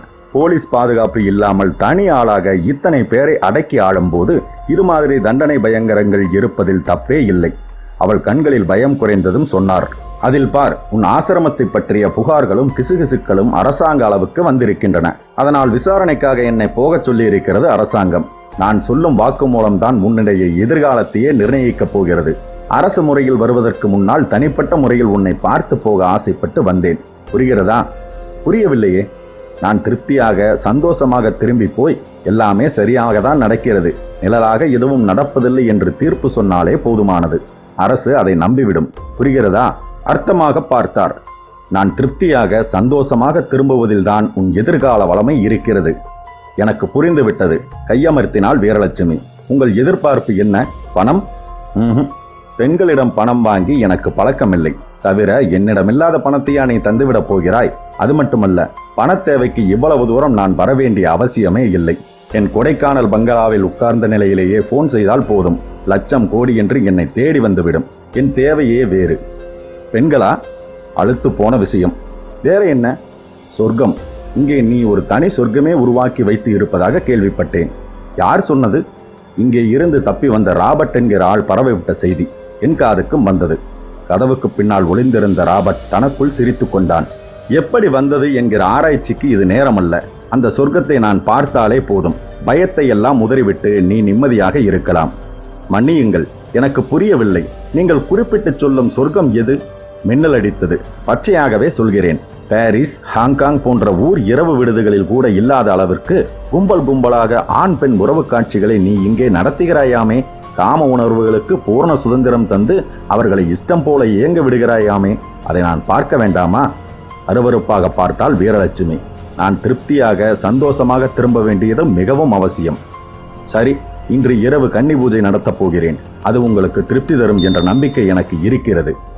மகிழ்ச்சி. நீங்களும் உங்கள் காவல் ஆட்களும் தங்குவதற்கு ஏற்பாடு செய்கிறேன். ஓய்வு எடுங்கள். இரவு 8 மணிக்கு மேல் பூஜைக்கு அழைப்பு வரும். சரி என்றவர் சொன்னார். உன்னை பற்றி எனக்கு தெரியும் வீரலட்சுமி. நான் இங்கே வருவதை பற்றி அரசாங்கத்திற்கு அறிவித்து இருக்கிறேன். நான் உயிரோடு திரும்ப வேண்டியது அவசியம். அதுதான் உனக்கு பாதுகாப்பு. புரிகிறதா? புரிகிறது என்ற போது மீண்டும் மின்னலடித்தது. மகிழ்ந்து போனார் ராமஜெயம். யார் அந்த வெள்ளைத்தோல் அழகி? பெயர் என்ன? கேத்தரினா என்று விஜயலட்சுமி அழைக்க அந்த அழகி மெல்ல திரும்பி பார்த்தாள். அம்மா, இவர் தேவைகளை பூர்த்தி செய். அவள் தயங்கவே கோபம் வந்தது வீரலட்சுமிக்கு. உனக்கு உத்தரவிட்டேன். மௌனமாக அந்த ராமஜெயத்துடன் இணைந்து நடந்தாள் அவள். வசந்தி, என்ன இது வீட்டுக்குள் அடிக்கடி மின்னல் அடிக்கிறது? அரைக்கதவுக்கு பின்னால் கேமராவுடன் இருந்த ராபர்ட் மறைந்து கொண்டான். வீரலட்சுமி சந்தேகமாக திரும்பி பார்க்கும்போது வானத்தில் பெரிய இடி ஒன்று உருண்டு புரண்டு வந்து எங்கோ தொலைவில் சென்று மறையவே நிம்மதியானாள். தொடர்ந்து இடி வருகிறது என்றால் அது மின்னல்தான். விருந்தினர் அறைக்குள் போகும் வரை அந்த ராமஜெயத்தின் அணைப்பில் இருந்த வசந்தி சிரித்துக் கொண்டே விலகினாள். பயப்படாதீங்க மிஸ்டர் ராமஜெயம், அவசரப்பட்டு கூச்சல் போட்டுடாதீங்க. உங்கள் ரகசிய வருகை இப்பவே ரகசியம். உங்க ரகசிய வருகை இப்ப ரகசியமா இல்ல. தவிர நான் தனியாகவும் வரல, துணைக்கு ஆள் இருக்கு. தீவுக்கு 3 மைல் அப்பால நிற்கிற ராணுவ கப்பலுக்கு நீங்க வந்திருக்கிற தகவலை அப்பவே அனுப்பிட்டேன். ரகசிய போலீஸுக்கும் விஷயம் தெரியும். அதிர்ந்தார். இதுக்கே பயந்தா எப்படி? நீங்களும் அந்த வீரலட்சியம் பேசின பேச்சை டேப்பில் எடுத்து புகைப்படங்களோடு அப்பவே அனுப்பி வச்சிட்டேன்.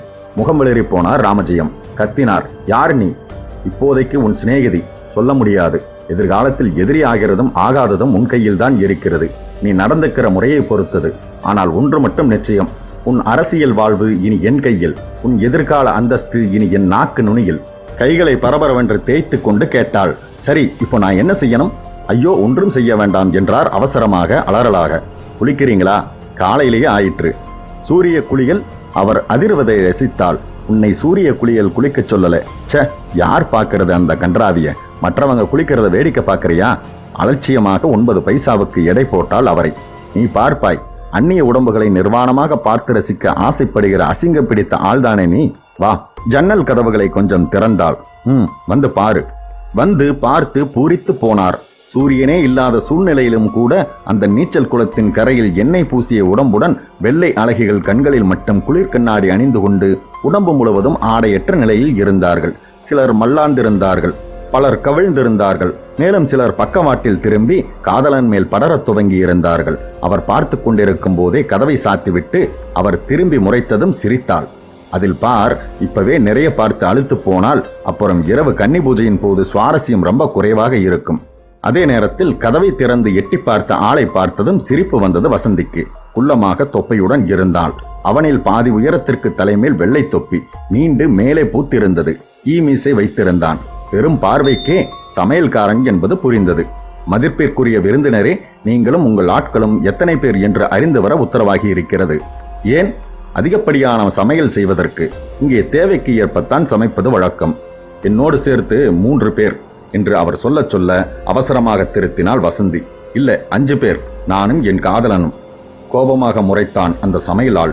பெண்ணே, உனக்கும் உன் காதலனுக்கும் உணவு கூடத்தில் மற்ற சீடர்களோடு சாப்பாடு இருக்குமே, அப்புறம் ஏன் இவர்களோடு கேட்கிறாய்? அவள் ஏ என்று விழிக்கவும் பேசாமல் போய்விட்டான். யார் அது உன் காதலன்? எதற்காக போய் சொன்னாய்? அந்த ராமஜெயத்தின் முகத்தில் கலவரம் வந்தது. இன்னும் எத்தனை பேர் இருக்கிறீர்கள் என்று கேட்டார். இன்னும் ஒரு ஆள் கூட இருக்கிறான். அவனை பற்றி கவலை இல்லை. முழுசாக அவித்த மசாலா கோழியை திருடி போய் தின்பான். சாமர்த்தியசாலி. அவளுடைய அந்த அலட்சியம் எவ்வளவு பெரிய ஆபத்தில் கொண்டு போய் விடப்போகிறது என்பது பாவம் அவளுக்கு அப்போது தெரியாது. சாப்பாட்டு நேரத்தில் பெரிய வெள்ளி தாம்பாளத்தில் சாப்பாட்டு வகைகளை அடுக்கி கொண்டு வந்து வைத்துவிட்டு போனான் அந்த குள்ளமான சமையலாள். உங்கள் காவல் ஆட்களுக்கு சாப்பாடு போட்டு விட்டது. எனக்கு உணவு கூடத்தில் அம்மா காத்திருக்கிறார். பிரார்த்தனை முடியும் முன் வந்தால்தான் சாப்பாடு. வா சீக்கிரம். அவன் போனதும் கதவை திறந்து அவள் எட்டி பார்த்த போது அங்கே சசி இருந்தான். சீக்கிரம் வா, தாமதமாக போனால் உணவு கூடத்தில் சாப்பாடு கிடைக்காதாம். ராபர்ட், அவனை பற்றி கவலைப்படாதே. இந்நேரம் முழுசாக கோழியை துவம்சம் பண்ணி கொண்டு இருப்பான். சரி சரி வா. சிரித்துக்கொண்டே உணவு கூடத்திற்குள் போனார்கள். நின்றார்கள். சாப்பிட துவங்கி இருந்த மற்றவர்கள் வியப்பாக இவர்களை திரும்பி பார்த்தார்கள். கண்களாலேயே மேசை வரிசையை துளாவினார்கள். அதிகப்படியான தட்டு எதுவும் இல்லை. யார் நீங்கள், அந்நியர்களே என்ற அதட்டலான குரல் வரவே திரும்பி பார்த்தார்கள். மேடான பகுதியில் தங்க மேசையில் தங்க சிம்மாசனத்தில் அமர்ந்து சாப்பிட்டுக் கொண்டிருந்த வீரலட்சுமியின் பார்வையே சுட்டது. கொஞ்சம் வெளவளத்து போனார்கள். இங்கே எல்லாமே கண்காணிக்கப்படும். எல்லோரும் கண்காணிக்கப்படுவார்கள். என்னோடு சேர்த்து மொத்தம் 1000 பேருக்கு தட்டு வைக்கப்படும். சமீபத்தில் 2 பேர் குறைந்ததால் 998 தட்டுகளே வைக்கப்பட்டன. இப்போது வந்து நின்று நீங்கள் 2 பேரும் அந்நியர்கள் என்று அடையாளம் காட்டிவிட்டீர்கள். கொஞ்சமாக மூச்சு திணறினார்கள் சசியும் வசந்தியும். இப்போது சொல்லுங்கள் உண்மையை. யார் நீங்கள்? திரு ராமஜெயத்தின் கூட வந்த விருந்தினர்கள். தேவையானால் அவரை கூப்பிட்டு விசாரியுங்கள் என்ற வசந்தியின் துணிச்சலுக்கு சசி மிகவும் வியந்தான். அழைத்து வர ஆள் போன 10வது நிமிடமே பாதி சாப்பாட்டில் ஓடி வந்தார் ராமஜெயம். கனமான விரல்களில் சோற்றுப்பருக்கைகளும் முழங்கை வரை மோரும் படர்ந்திருந்தன. ராமஜெயம், நாங்கள் உங்களோடு வந்த விருந்தாளிகள்னா நம்ப மறுக்கிறாங்க, நீங்களே சொல்லுங்களேன் என்ற வசந்தியின் குரலில் இருந்த ஆழத்திற்கு அவர் கொஞ்சம் மிரண்டுதான் போனார். ஆமாம், இவர்கள் என்னோடு வந்த என் விருந்தாளிகள். அப்படியா? எப்படி எங்கள் சீருடையில் இருக்கிறார்கள்? இது ஒரு கேள்வியா? மாற்று துணி கொண்டு வரவில்லை. இங்கே கிடந்த துணியை எடுத்து கொடுத்தேன். அதில் என்ன தப்பு? தப்புதான். எங்கள் சீருடையை அணிய எந்த ஒரு அந்நியருக்கும் உரிமை இல்லை. உங்கள் செயல் ஆட்சேபனைக்குரியது மிஸ்டர் ராமஜெயம். சரி, அவர்களுக்கு மாற்று உடை தர சொல்லுகிறேன். அப்புறம்தான் சாப்பாடு. ஒரு ஆளை கூப்பிட்டு இவர்களுக்கு புது உடைகளை கொடுத்து இந்த சீருடைகளை வாங்கிக் கொள்ளுங்கள். அவர்கள் திரும்புவதற்குள் அவர்களுக்கு உணவு சிறப்பாக தயாராகட்டும். போகும்போது சசி கேட்டான், அதெப்படி அந்த மனிதர் உனக்கு சாதகமாக பேசினார்? பலவீனம்தான். மனித பலவீனங்களை வைத்தே மடக்கினேன். சரணடைந்து விட்டார் என்று வாய்விட்டு சிரித்தவளின் சிரிப்பு ஒரு அரைக்கதவை மெல்ல திறந்து பார்த்து கொண்டிருந்த ராபர்ட்டை கண்டதும் உதட்டிலேயே உறைந்தது. கண்களாலேயே என்ன என்றாள். கூப்பிட்டதும் உள்ளே அழைத்து போய் கதவை சாத்தி கொண்டான் ராபர்ட். காலையில் எடுத்த படங்களையும் செய்திகளையும் பத்திரிகைகளுக்கு அனுப்பிவிட்டீர்களா? ஆயிற்று. இந்நேரம் மாலை பிரதிகளில் பிரசுரமாகிக் கொண்டு இருக்கும். சாப்பிட்டாச்சா? இன்னும் இல்லை. பிழைச்சிங்க. உடனே சசியையும் கூட்டிக் கொண்டு வா. ஓடணும். ஏன், எதுக்கு சாப்பிடாம ஓடணும்? உங்களுக்காக சிறப்பாக சாப்பாடு தயார் செய்ய சொன்னால் இல்லையா? ஆமாம். அது என்ன சிறப்பு தெரியுமா? தெரியாதே. விஷம்தான். அதிர்ந்தாள். சும்மா பயம் காட்டாதே ராபர்ட். சசி சொன்னான். விஷம் வச்சு பகிரங்கமாக கொள்ளுற தைரியம் அவளுக்கு வரும் என்கிறாயா? அவளை பற்றி தெரிஞ்சவங்களுக்குத்தான் நம்பிக்கை வரும். தவிர உனக்கு சாப்பிட நேரமில்லை. உடனே நீ நகரத்திற்கு திரும்பி ஆகணும். 8 மணிக்குள்ள திரும்பினால் போதும். சில முக்கியமான காரியங்களை செய்துவிட்டு வரணும். நீ என்ன அது? கையும் களவுமாக இந்த வீரலட்சுமியை கைது செய்ய போலீஸோடு நீ வர வேண்டும். அநேகமாக இரவுக்குள் இங்கே சில கொலைகள் நடக்கலாம். கொலைகளா? யாரே? நீயாகவும் இருக்கலாம், இவளாகவும் இருக்கலாம், அல்லது ராமஜெயமாகவும் இருக்கலாம். எங்களை கொன்றால் சரி, ஆனால் அவரை கொன்றால் அது அவர்களுக்கே தற்கொலையாகத்தானே முடியும். முடியாது. அவர் இங்கே வந்திருப்பது அரசாங்கத்திற்கோ போலீசிற்கோ தெரியாது. அருவருப்பான ஆசைக்கு வடிகால் தேட வந்தவர் அவர். அவர் இங்கே வரவே இல்லை என்று சாதிக்க அதிக நேரமாகாது. அப்படியே சந்தேகமானால் மாற்று உடைகளோடு சாப்பிடப்போ. ஆனால் எதையும் சாப்பிடாதே. அங்கே சுற்றி கொண்டிருக்கிற பூனைக்கு கொஞ்சம் போடு. அது தின்ற 10வது நிமிடம் நீ சாப்பிடலாம். அந்த பூனை உயிரோடு இருந்தால் என்றான். அந்த விஷப்பரீட்சை எல்லாம் வேண்டாம், வா போயிடலாம். அவர்கள் வெளியேறி வந்தபோது ஆலங்கட்டி மழை பெய்யத் தொடங்கியது. உற்சாகத்திற்கு மாறிய வசந்தி வட்ட வட்ட கூழாங்கற்களைப் போல விழும் கட்டிகளை எடுத்து உள்ளங்கையில் வைத்து அதன் சிலிர்ப்பை உணர்ந்து சுவைத்து குழந்தையாக சிரித்தாள். வசந்தி, சின்ன பிள்ளை மாதிரி விளையாடாதே. இருசசி, வேடிக்கையாக இருக்கிறது என்று குதித்து கொண்டே முன்னேற, இரு, ராபர்ட் கத்தினான். இதுதான் எல்லை, அதற்கு மேல் போகாதே. ஏனாம், கத்தாம திரும்பிப்பார். திரும்பியவளுக்கு முதலில் புரியவில்லை. என்ன இது? இப்பத்தான் சாப்பிட்டாங்க, அதுக்குள்ள இப்படி தூங்குறாங்க? மரத்தடியில் துப்பாக்கிகளை சரிய வைத்துவிட்டு படுத்திருந்த அந்த ராமஜெயத்தின் பாதுகாப்பு அதிகாரிகள். அவர்களின் கையும் காலும் ஏற்கேற்ற முறையில் பின்னி கிடந்த விதமே அவர்கள் உயிரோடு இல்லை என்றது. அவள் பெரிதாக அலற நினைக்கும் முன் ஒரு கையால் சசியை பிடித்து இழுத்து ஓடி வந்த ராபர்ட் மறு கையால் இவளையும் இழுத்து கொண்டு ஓடினான். அவங்க வர்றதுக்குள்ள நம்ம ஓடி மறைஞ்சுக்கணும், சீக்கிரம். இழுத்து பிடித்து நிறுத்தி கேட்டான் சசி. ராமஜெயம் கதி? அவரை அவ்வளவு சுலபத்துல கொல்லுவாங்கன்னு நான் நினைக்கல. அது அவளுக்கு கஷ்டம். இவங்களை கொன்றதுக்கு காரணம் கூட அந்த ராமஜெயத்திற்கு நாளை சாட்சி இருக்கக்கூடாது அப்படிங்கறக்காகத்தான். உங்களை தனியாக சாப்பிட கூப்பிட்டதற்கு காரணமும் இதுதான். நான் மட்டும் தடுத்திருக்காவிட்டால் உங்களுக்கும் இதே கதிதான் வந்திருக்கும். கோரை புல் வரிசைக்கு பின்னால் போய் விழுந்தவர்கள் அவசரமாக சுரங்கப்பாதையை திறந்து இறங்கினார்கள். சரிந்து மரக்கதவை தள்ளி திறந்து கடலில் விழுந்தார்கள். சசியும் வசந்தியும் தண்ணீரில் இறங்காமல் எட்டி பார்த்தான் ராபர்ட். நான் சொன்னதெல்லாம் நினைவு இருக்கிறது தானே? என்று தலையாட்டிவிட்டு விமானத்தை நோக்கி நீந்தத் தொடங்கினார்கள். முதலில் விமானத்தை அடைந்த சசி ஏறியதும் கைலாக கொடுத்து இழுத்துக்கொள்ள விமானத்தினுள் வந்தாள் வசந்தி. ஒளிப்பதிவு நாடாவையும் புகைப்பட சுருளையும் எடுத்து நீட்டினாள். பத்திரமாக வைத்துக்கொள் என்றான். முடியாது, என் ஆடைகள் ரொம்பவும் தொலதொலன்னு இருக்கு, நீயே வைத்துக்கொள் என்றவள் அவன் அணிந்திருந்த பேண்டின் ஜோபில் செருகினாள். விமானத்தை கிளப்பி கொஞ்ச நேரம் தண்ணீரை கிழித்து பாய்ச்சல் காட்டிவிட்டு பிறகு வானை நோக்கி உயர்ந்ததும் உணர்ந்தான். விமானம் இடக்கு செய்தது. தூக்கி தூக்கி போட்டது. புரிந்துவிட்டது. விமானத்தில் கோளாறு செய்து வைத்து இருக்கிறார்கள். மீண்டும் தண்ணீர் மீது இறங்கி நீச்சலாக பாய விட்டான். அதுவும் கொஞ்ச நேரத்தில் நின்று போய்விட்டது. தவிப்பாக திரும்பி வசந்தியை பார்த்தான் சசி. அத்தியாயம் 11. நேரம் ஆக ஆக ராமஜெயத்தின் உள்ளத்தில் காரணம் இல்லாமல் ஒரு பயம் வந்தது. உதவிக்கு வந்த ஆயுதம் தாங்கிய காவலர்களை தேடினார். எங்கேதான் போயிருப்பார்கள்? சாப்பிட போனார்கள், அதன் பின் பார்க்கவே இல்லையே. திடீரென்று இந்த சின்ன தீவில் அது எப்படி மறைந்து போயிருப்பார்கள்? வீரலட்சுமியிடம் கேட்கலாம் என்று தேடி போன போது அவள் யாரிடமோ சொல்லிக் கொண்டிருந்தாள். எரிக்க முடியாது, புதைக்கவும் கூடாது, நாளை வம்பு வரும், பேசாமல் காலில் பாறாங்கல்லை கட்டி கடலில் தூக்கி போட்டு விடுங்கள், நீர் சமாதி ஆகட்டும் என்று உத்தரவிட்டவளை யாரை புதைக்கச் சொல்கிறாய் வீரலட்சுமி என்ற ராமஜெயத்தின் குரல் கொஞ்சம் அதிரத்தான் வைத்தது. ஆனாலும் சிரிப்பு மாறாத முகத்துடன் திரும்பி பார்த்தாள். நோய் வந்து 2 மாடுகள் செத்து போய்விட்டன. அதை சமைக்கவும் முடியாது, தீவுக்குள் புதைக்கவும் முடியாது. அதுதான் கடலில் தள்ளச் சொன்னேன். ஏன் ஆட்சேபனை உண்டா என்றாள். இல்லை இல்லை என்று அவர் சொன்னாலும் அவர் உள்மனதில் ஓர் உறுத்தல் வந்தது. சங்கடப்படுத்தியது. மெல்ல நடந்து தோட்டத்திற்கு வந்தபோது சற்று வித்தியாசமாக உணர்ந்தார். தப்பி பறந்து வந்த சில பறவைகளின் கும்பல் ஒன்று கூச்சலுடன் வானத்தில் வட்டமடித்துக் கொண்டிருந்தது. உதிர்ந்து தரையில் விழுந்து கொஞ்ச நேர துடிப்பிற்கு பிறகு அடங்கி போயின. அசையாமல் காற்றில் மெலிதாக ஆடின. எங்கோ நாயின் குரைப்பும் வலியுடன் கூடிய ஊளையும் கவனத்தை கவர சுற்றுமுற்றும் பார்த்து பார்வையாலேயே நாயை தேடினார். அதற்குள் மார்பை திறந்து காட்டிய நிறைய நாமங்களுடன் தார்பாய்ச்சி வேட்டி கட்டிய அமெரிக்க வாலிப கும்பல் ஒன்று மிருதங்கத்தையும் தாளத்தையும் தட்டி அட்டகாசமாக, மஞ்சள் சேலை அணிந்த பெண்கள் கும்பலுடன் அட்டகாசமாக குதித்து பஜனை பாடல்களுடன் ஆடிக்கொண்டே அவரை கடந்து போனார்கள்.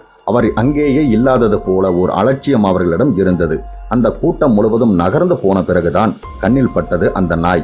மேடான பகுதியில் இருந்து சரிந்து புல்வெளியில் விழுந்து புரண்டது. எழுந்து நடக்க முயன்று தோற்று விழுந்தது. புரண்டு ஊளையிட்டு அழுதது. கொஞ்ச நேரத்தில் துடிப்பு இல்லாமல் அடங்கி போய்விட்டது.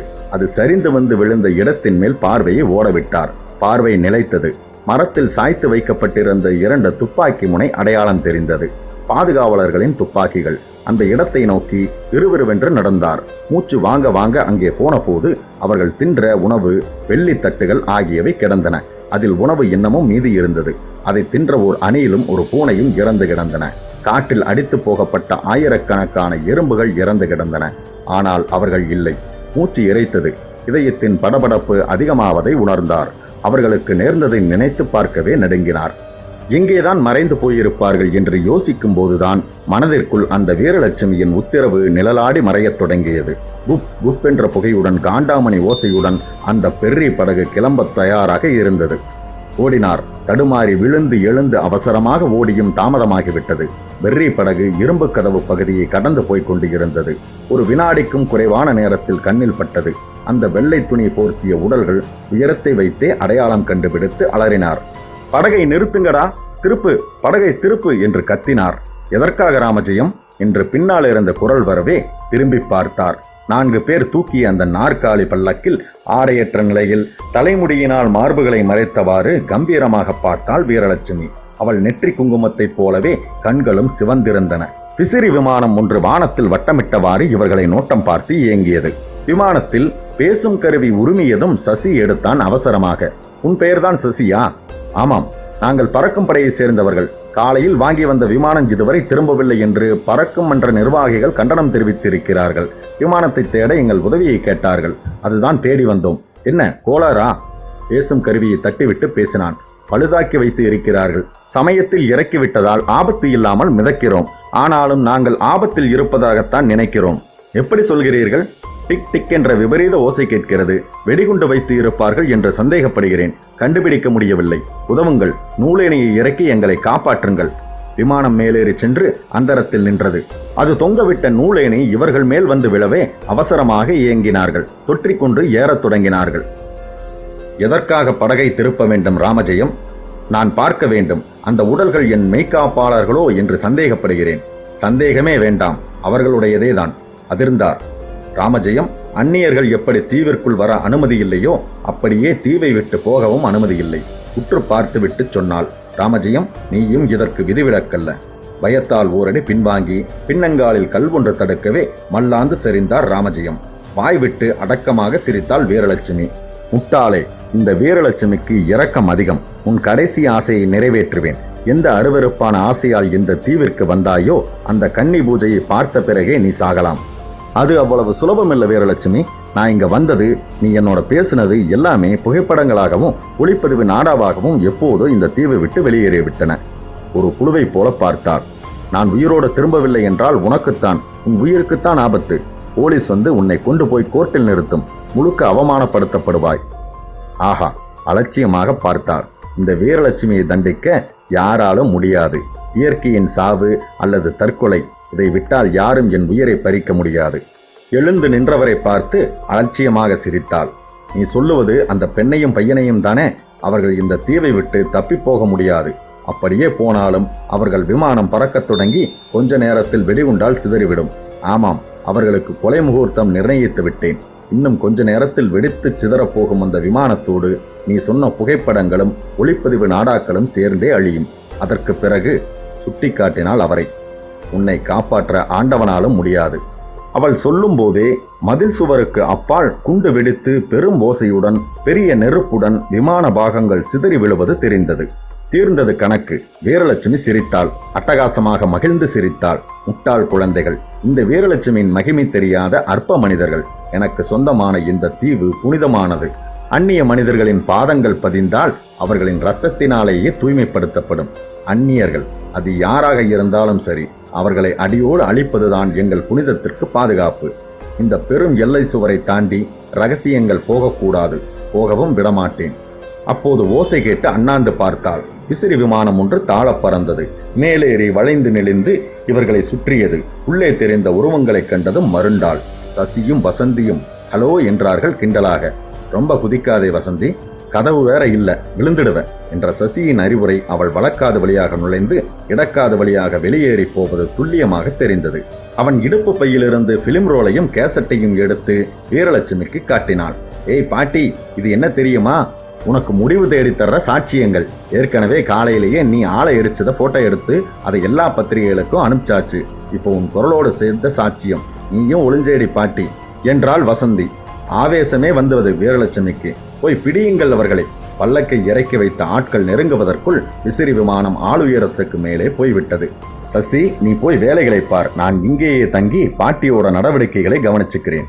வேண்டாம், அது ஆபத்து என்ற சசி பிடிக்கும் முன் தற்செயலாக விழுவது போல தரையிலேயே சரிய பல்லக்கு ஆட்கள் கோழி குஞ்சை போல அமைக்கி பிடித்து கொண்டார்கள். விமானத்தை மறுபடியும் இறக்கட்டுமா என்று கேட்ட பைலட்டிடம், வேண்டாம், அது இரட்டைவாள் யமன், அவளை யாரும் எதுவும் செய்துவிட முடியாது, நாம போகலாம் மேலும் சொன்னான். இருட்டுவதற்குள் திரும்பியாகணும் என்று. காற்றிலே மிதந்து வளைந்து திரும்பி போனது அந்த விசிறி விமானம். இழுத்து வாருங்கள் அந்த நாயை. ஹலோ ஆயா, எந்த நாயை இழுத்து வர சொல்ற?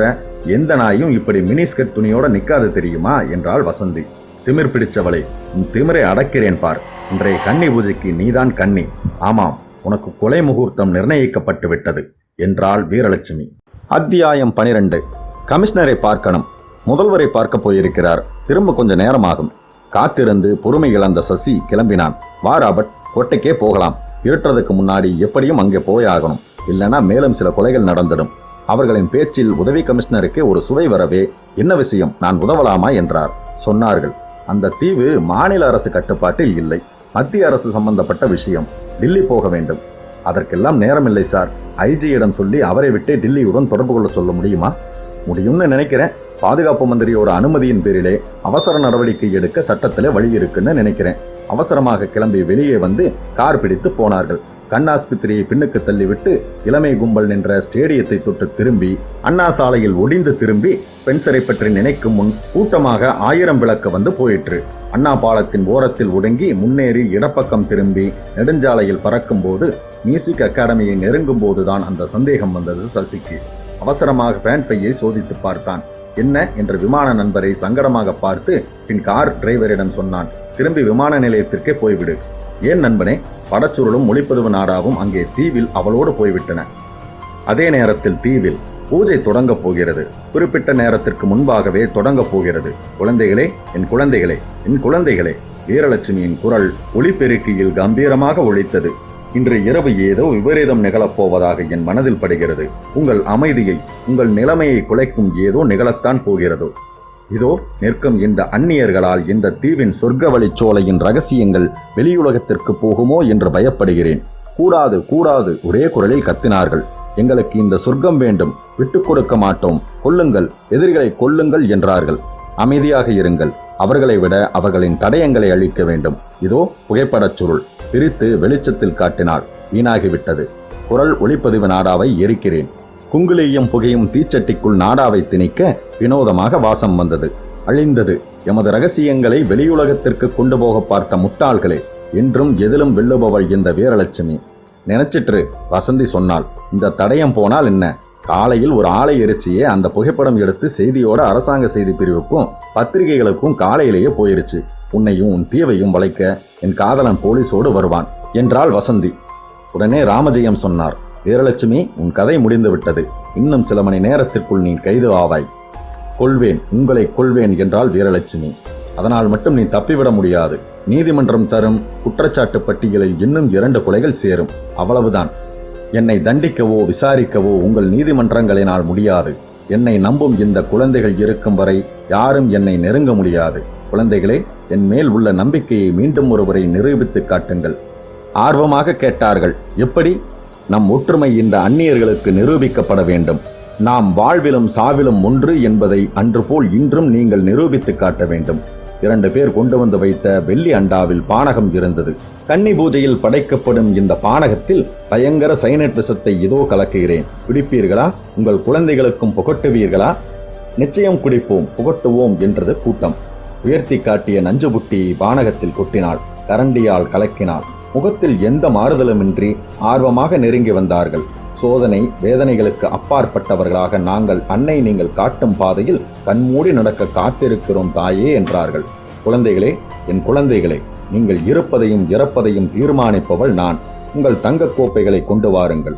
உங்களுக்காக சொர்க்கவாசலை திறந்து வைத்து காத்திருக்கிறேன். வாருங்கள், ஒவ்வொருவராக வந்து பிரசாத பானகத்தை வாங்கிச் செல்லுங்கள். உடனே குடித்து விடாதீர்கள். பூஜை முடிந்து நான் குடித்த பிறகுதான் நீங்கள் அருந்த வேண்டும். அன்னை வாழ்க, அன்னை வாழ்க, அன்னை வாழ்க என்று கத்தினார்கள். ஏற்றமும் இறக்கமுமான குரலில் பாட்டு எழுந்தது. வரிசையாக வந்து பானகத்தை வாங்கி பத்திரப்படுத்தி கொண்டார்கள். அதே நேரத்தில் கடல் எல்லைக்குள் நுழைந்த விசிறி விமானத்தில் இருந்த சசியின் கண்ணில் பட்டது அது. தீவுக்கு சொந்தமான பெர்ரி படகில் நிறைய போர் வீரர்கள் காக்கி சட்டையும் சுழல் துப்பாக்கியுமாக நின்றார்கள். படகோட்டிகள் கட்டுப்படுத்தப்பட்டு இருந்தார்கள். புரிந்துவிட்டது. காலையில் தந்த செய்தியும் புகைப்படமும் வேலை செய்கின்றன. அந்த தீவை முற்றுகையிடப் போகிறார்கள். திரும்பி விமான ஒட்டியிடம் சொன்னான். சீக்கிரம் போ, என் காதலிக்கு எந்த நிமிடமும் ஆபத்து நேரலாம் என்று. சரிந்து நிமிர்ந்து வளைந்து நெளிந்து பின் நேராக சென்றது அந்த விசிறி விமானம். அதே நேரம் ஆசிரமத்தில் வசந்தியை சுட்டிக்காட்டினாள் வீரலட்சுமி. பூஜைக்கு உன்னை தேர்ந்து எடுத்து இருக்கிறேன், வா. இன்றைய பலி நீதான். நிமிர்ந்து என் கண்களையே பார். காரணமின்றி மெய்சிலிர்த்தது வசந்திக்கு. அவள் கண்களை சந்திக்க பயந்தாள். நீ என் கண்களையே பார்க்கிறாய். அதை தவிர வேறு எதுவும் உன் நினைவில் நிற்காது. உன்னை என் கட்டுக்குள் அடக்கியிருக்கும் உக்கிர தேவதை நான். வசந்தி முழுவதுமாக மயங்கி துவண்டாள். தள்ளாடினாள். வா, இங்கே வா. இந்த சலவைக்கல் மேடையில் படு. மந்திரத்தால் கட்டுப்பட்டவளைப் போல மல்லாந்து படுத்தாள் வசந்தி. வீரலட்சுமி, வேண்டாம், மேலும் மேலும் தப்புகளை செய்யாதே என்ற ராமஜெயத்தை முறைத்து பார்த்தாள். போதையை பார்க்க பயமாக இருந்தால் எங்காவது ஒளிந்திரு போ என்றாள். அவர் அவசரமாக ஓர் அரை கதவை தள்ளி திறந்து போனதும் வெளிப்பக்கமாக பூட்டிவிடுங்கள். இவள் பூஜை முடிந்ததும் அவரையும் கவனிக்க வேண்டும், சமர்த்தியாக என்றாள் வீரலட்சுமி. பூட்டினார்கள். உள்ளே திரும்பி பார்த்த ராமஜெயம் வியந்தார். ராபர்ட் நின்றிருந்தான். யார் நீ? எப்படி உள்ளே வந்தாய்? நான் வந்தபோது இங்கே யாரும் இல்லையே. உன்னை காப்பாற்ற வந்த தேவதூதன். வா இப்படி. ரகசிய சுரங்கப்பாதையில் இறக்கி படியில் அமர்த்தினான். இப்படியே அசையாமல் இரு. போலீஸ் வந்த பிறகு நானே கூட்டி போகிறேன். உன்னால் போகாதே. வழுக்குப்பாதை உன்னை கடலில் தள்ளிவிடும். அவரை அமர்த்திவிட்டு சரிந்து போய் தோட்டத்து கதவை நெட்டித் தள்ளி மேலே வந்தபோது அந்த விசிறி விமானம் நேர்கோடாக மைதானத்தில் இறங்கிக் கொண்டு இருந்தது. சசியின் முகம் தெரிந்ததும் கையை ஆட்டி அவசரத்தை காட்டினான். வாழ்க, வாழ்க. ஏற்றமும் இறக்கமுமாக எல்லோரும் சேர்ந்து பாட ஜன்னல் திரைகள் மூடப்பட்டதும் அறை இருட்டில் மூழ்கியது. அவளை சுற்றிலும் மெழுகுவர்த்திகள் ஏற்றப்பட்டன. வீரலட்சுமியின் 2 பக்கமும் தொங்கும் தீச்சட்டிகள். சாம்பிராணியும் குங்கிலியமும் மணத்தன. புகையால் மூடின. பாடியவர்களின் பார்வையில் எந்த உணர்வுமின்றி வெறுமை இருந்தது. இந்த அன்னையின் கையால் உனக்கு மரணம் சம்பவிக்கப் போகிறது. பெண்ணே, நீ அதிர்ஷ்டசாலி. உனக்கு வலிக்காது. உனக்கு வேதனை வராது. வசந்தியின் முகத்தில் மலர்ச்சி வந்தது. வலிக்காது, எனக்கு வேதனை வராது என்றால் முணுமுணுப்பாக. கண்களை மூடிக்கொள் பெண்ணே. என்னையே நினைத்து பற்களை கடித்துக்கொள். இல்லாவிட்டால் நாக்கு வெளியே தள்ளி கோரமாகிவிடும். சாவிலும் அழகு தேவதையாக நீ இருக்க வேண்டும். 2 கைகளையும் கோர்த்து கொண்டு நிமிர்ந்த போது 2 அடி நீளமுள்ள கூரான கத்தி பளபளத்தது. மெழுகுவர்த்தியின் ஒளியில் ஒரு வினாடி மின்னி அடங்கியது. சுரங்கப்படியில் அமர்ந்து மூச்சு திணறினார் ராமஜெயம். மெல்ல கதவை திறந்து வெளியே அறைக்குள் வந்து பார்த்தார். வெளியே கும்பலான பாட்டு கேட்டவாறு இருந்தது. என்னை வெல்ல வந்த சின்ன பெண்ணே, இன்னும் சில நொடிகளே இருக்கின்றன. ஓங்கிய இந்த கத்தி உன் மார்பில் பாய்ந்ததும் உன் கதை முடிந்துவிடும் என்ற வீரலட்சுமியின் குரல் வெளியேயுள்ள பயங்கரத்தை உணர்த்த தடதடவென்று கதவை தட்டத் தொடங்கினார். கதவை திற என்று அவர் கத்தும்போது கவனம் சிதைந்து ஓங்கிய கத்தியை ஓங்கியே இருக்க திரும்பி பார்த்த வீரலட்சுமி மீண்டும் கவனத்தை ஒருநிலைப்படுத்தி கத்தியை ஓங்கும் போதே அனைவரும் தங்களை அறியாமல் பாட்டை நிறுத்திய போதுதான் வாசல் கதவை தள்ளி திறந்து உள்ளே வந்த சசி 2 கைகளிலும் கைத்துப்பாக்கியை ஏந்தி கத்தியை குறிவைத்து சுட்டான். துள்ளி எகிரி பறந்த கத்தி சுவரில் மோதி டிங் என்ற ஓசைப்படுத்தி கீழே விழுந்தது. தோல்வியால் இருண்டு போன முகத்துடன் வெறித்து பார்த்த வீரலட்சுமியின் கண்களில் திறந்திருந்த வாசல் கதவு தெரிந்தது. தொலைவில் இரும்பு கதவு திறந்து கொள்ள உள்ளே வந்த வெறிப்படையில் இராணுவ வீரர்கள். சட்டென்று தங்க கோப்பையை எடுத்தாள்.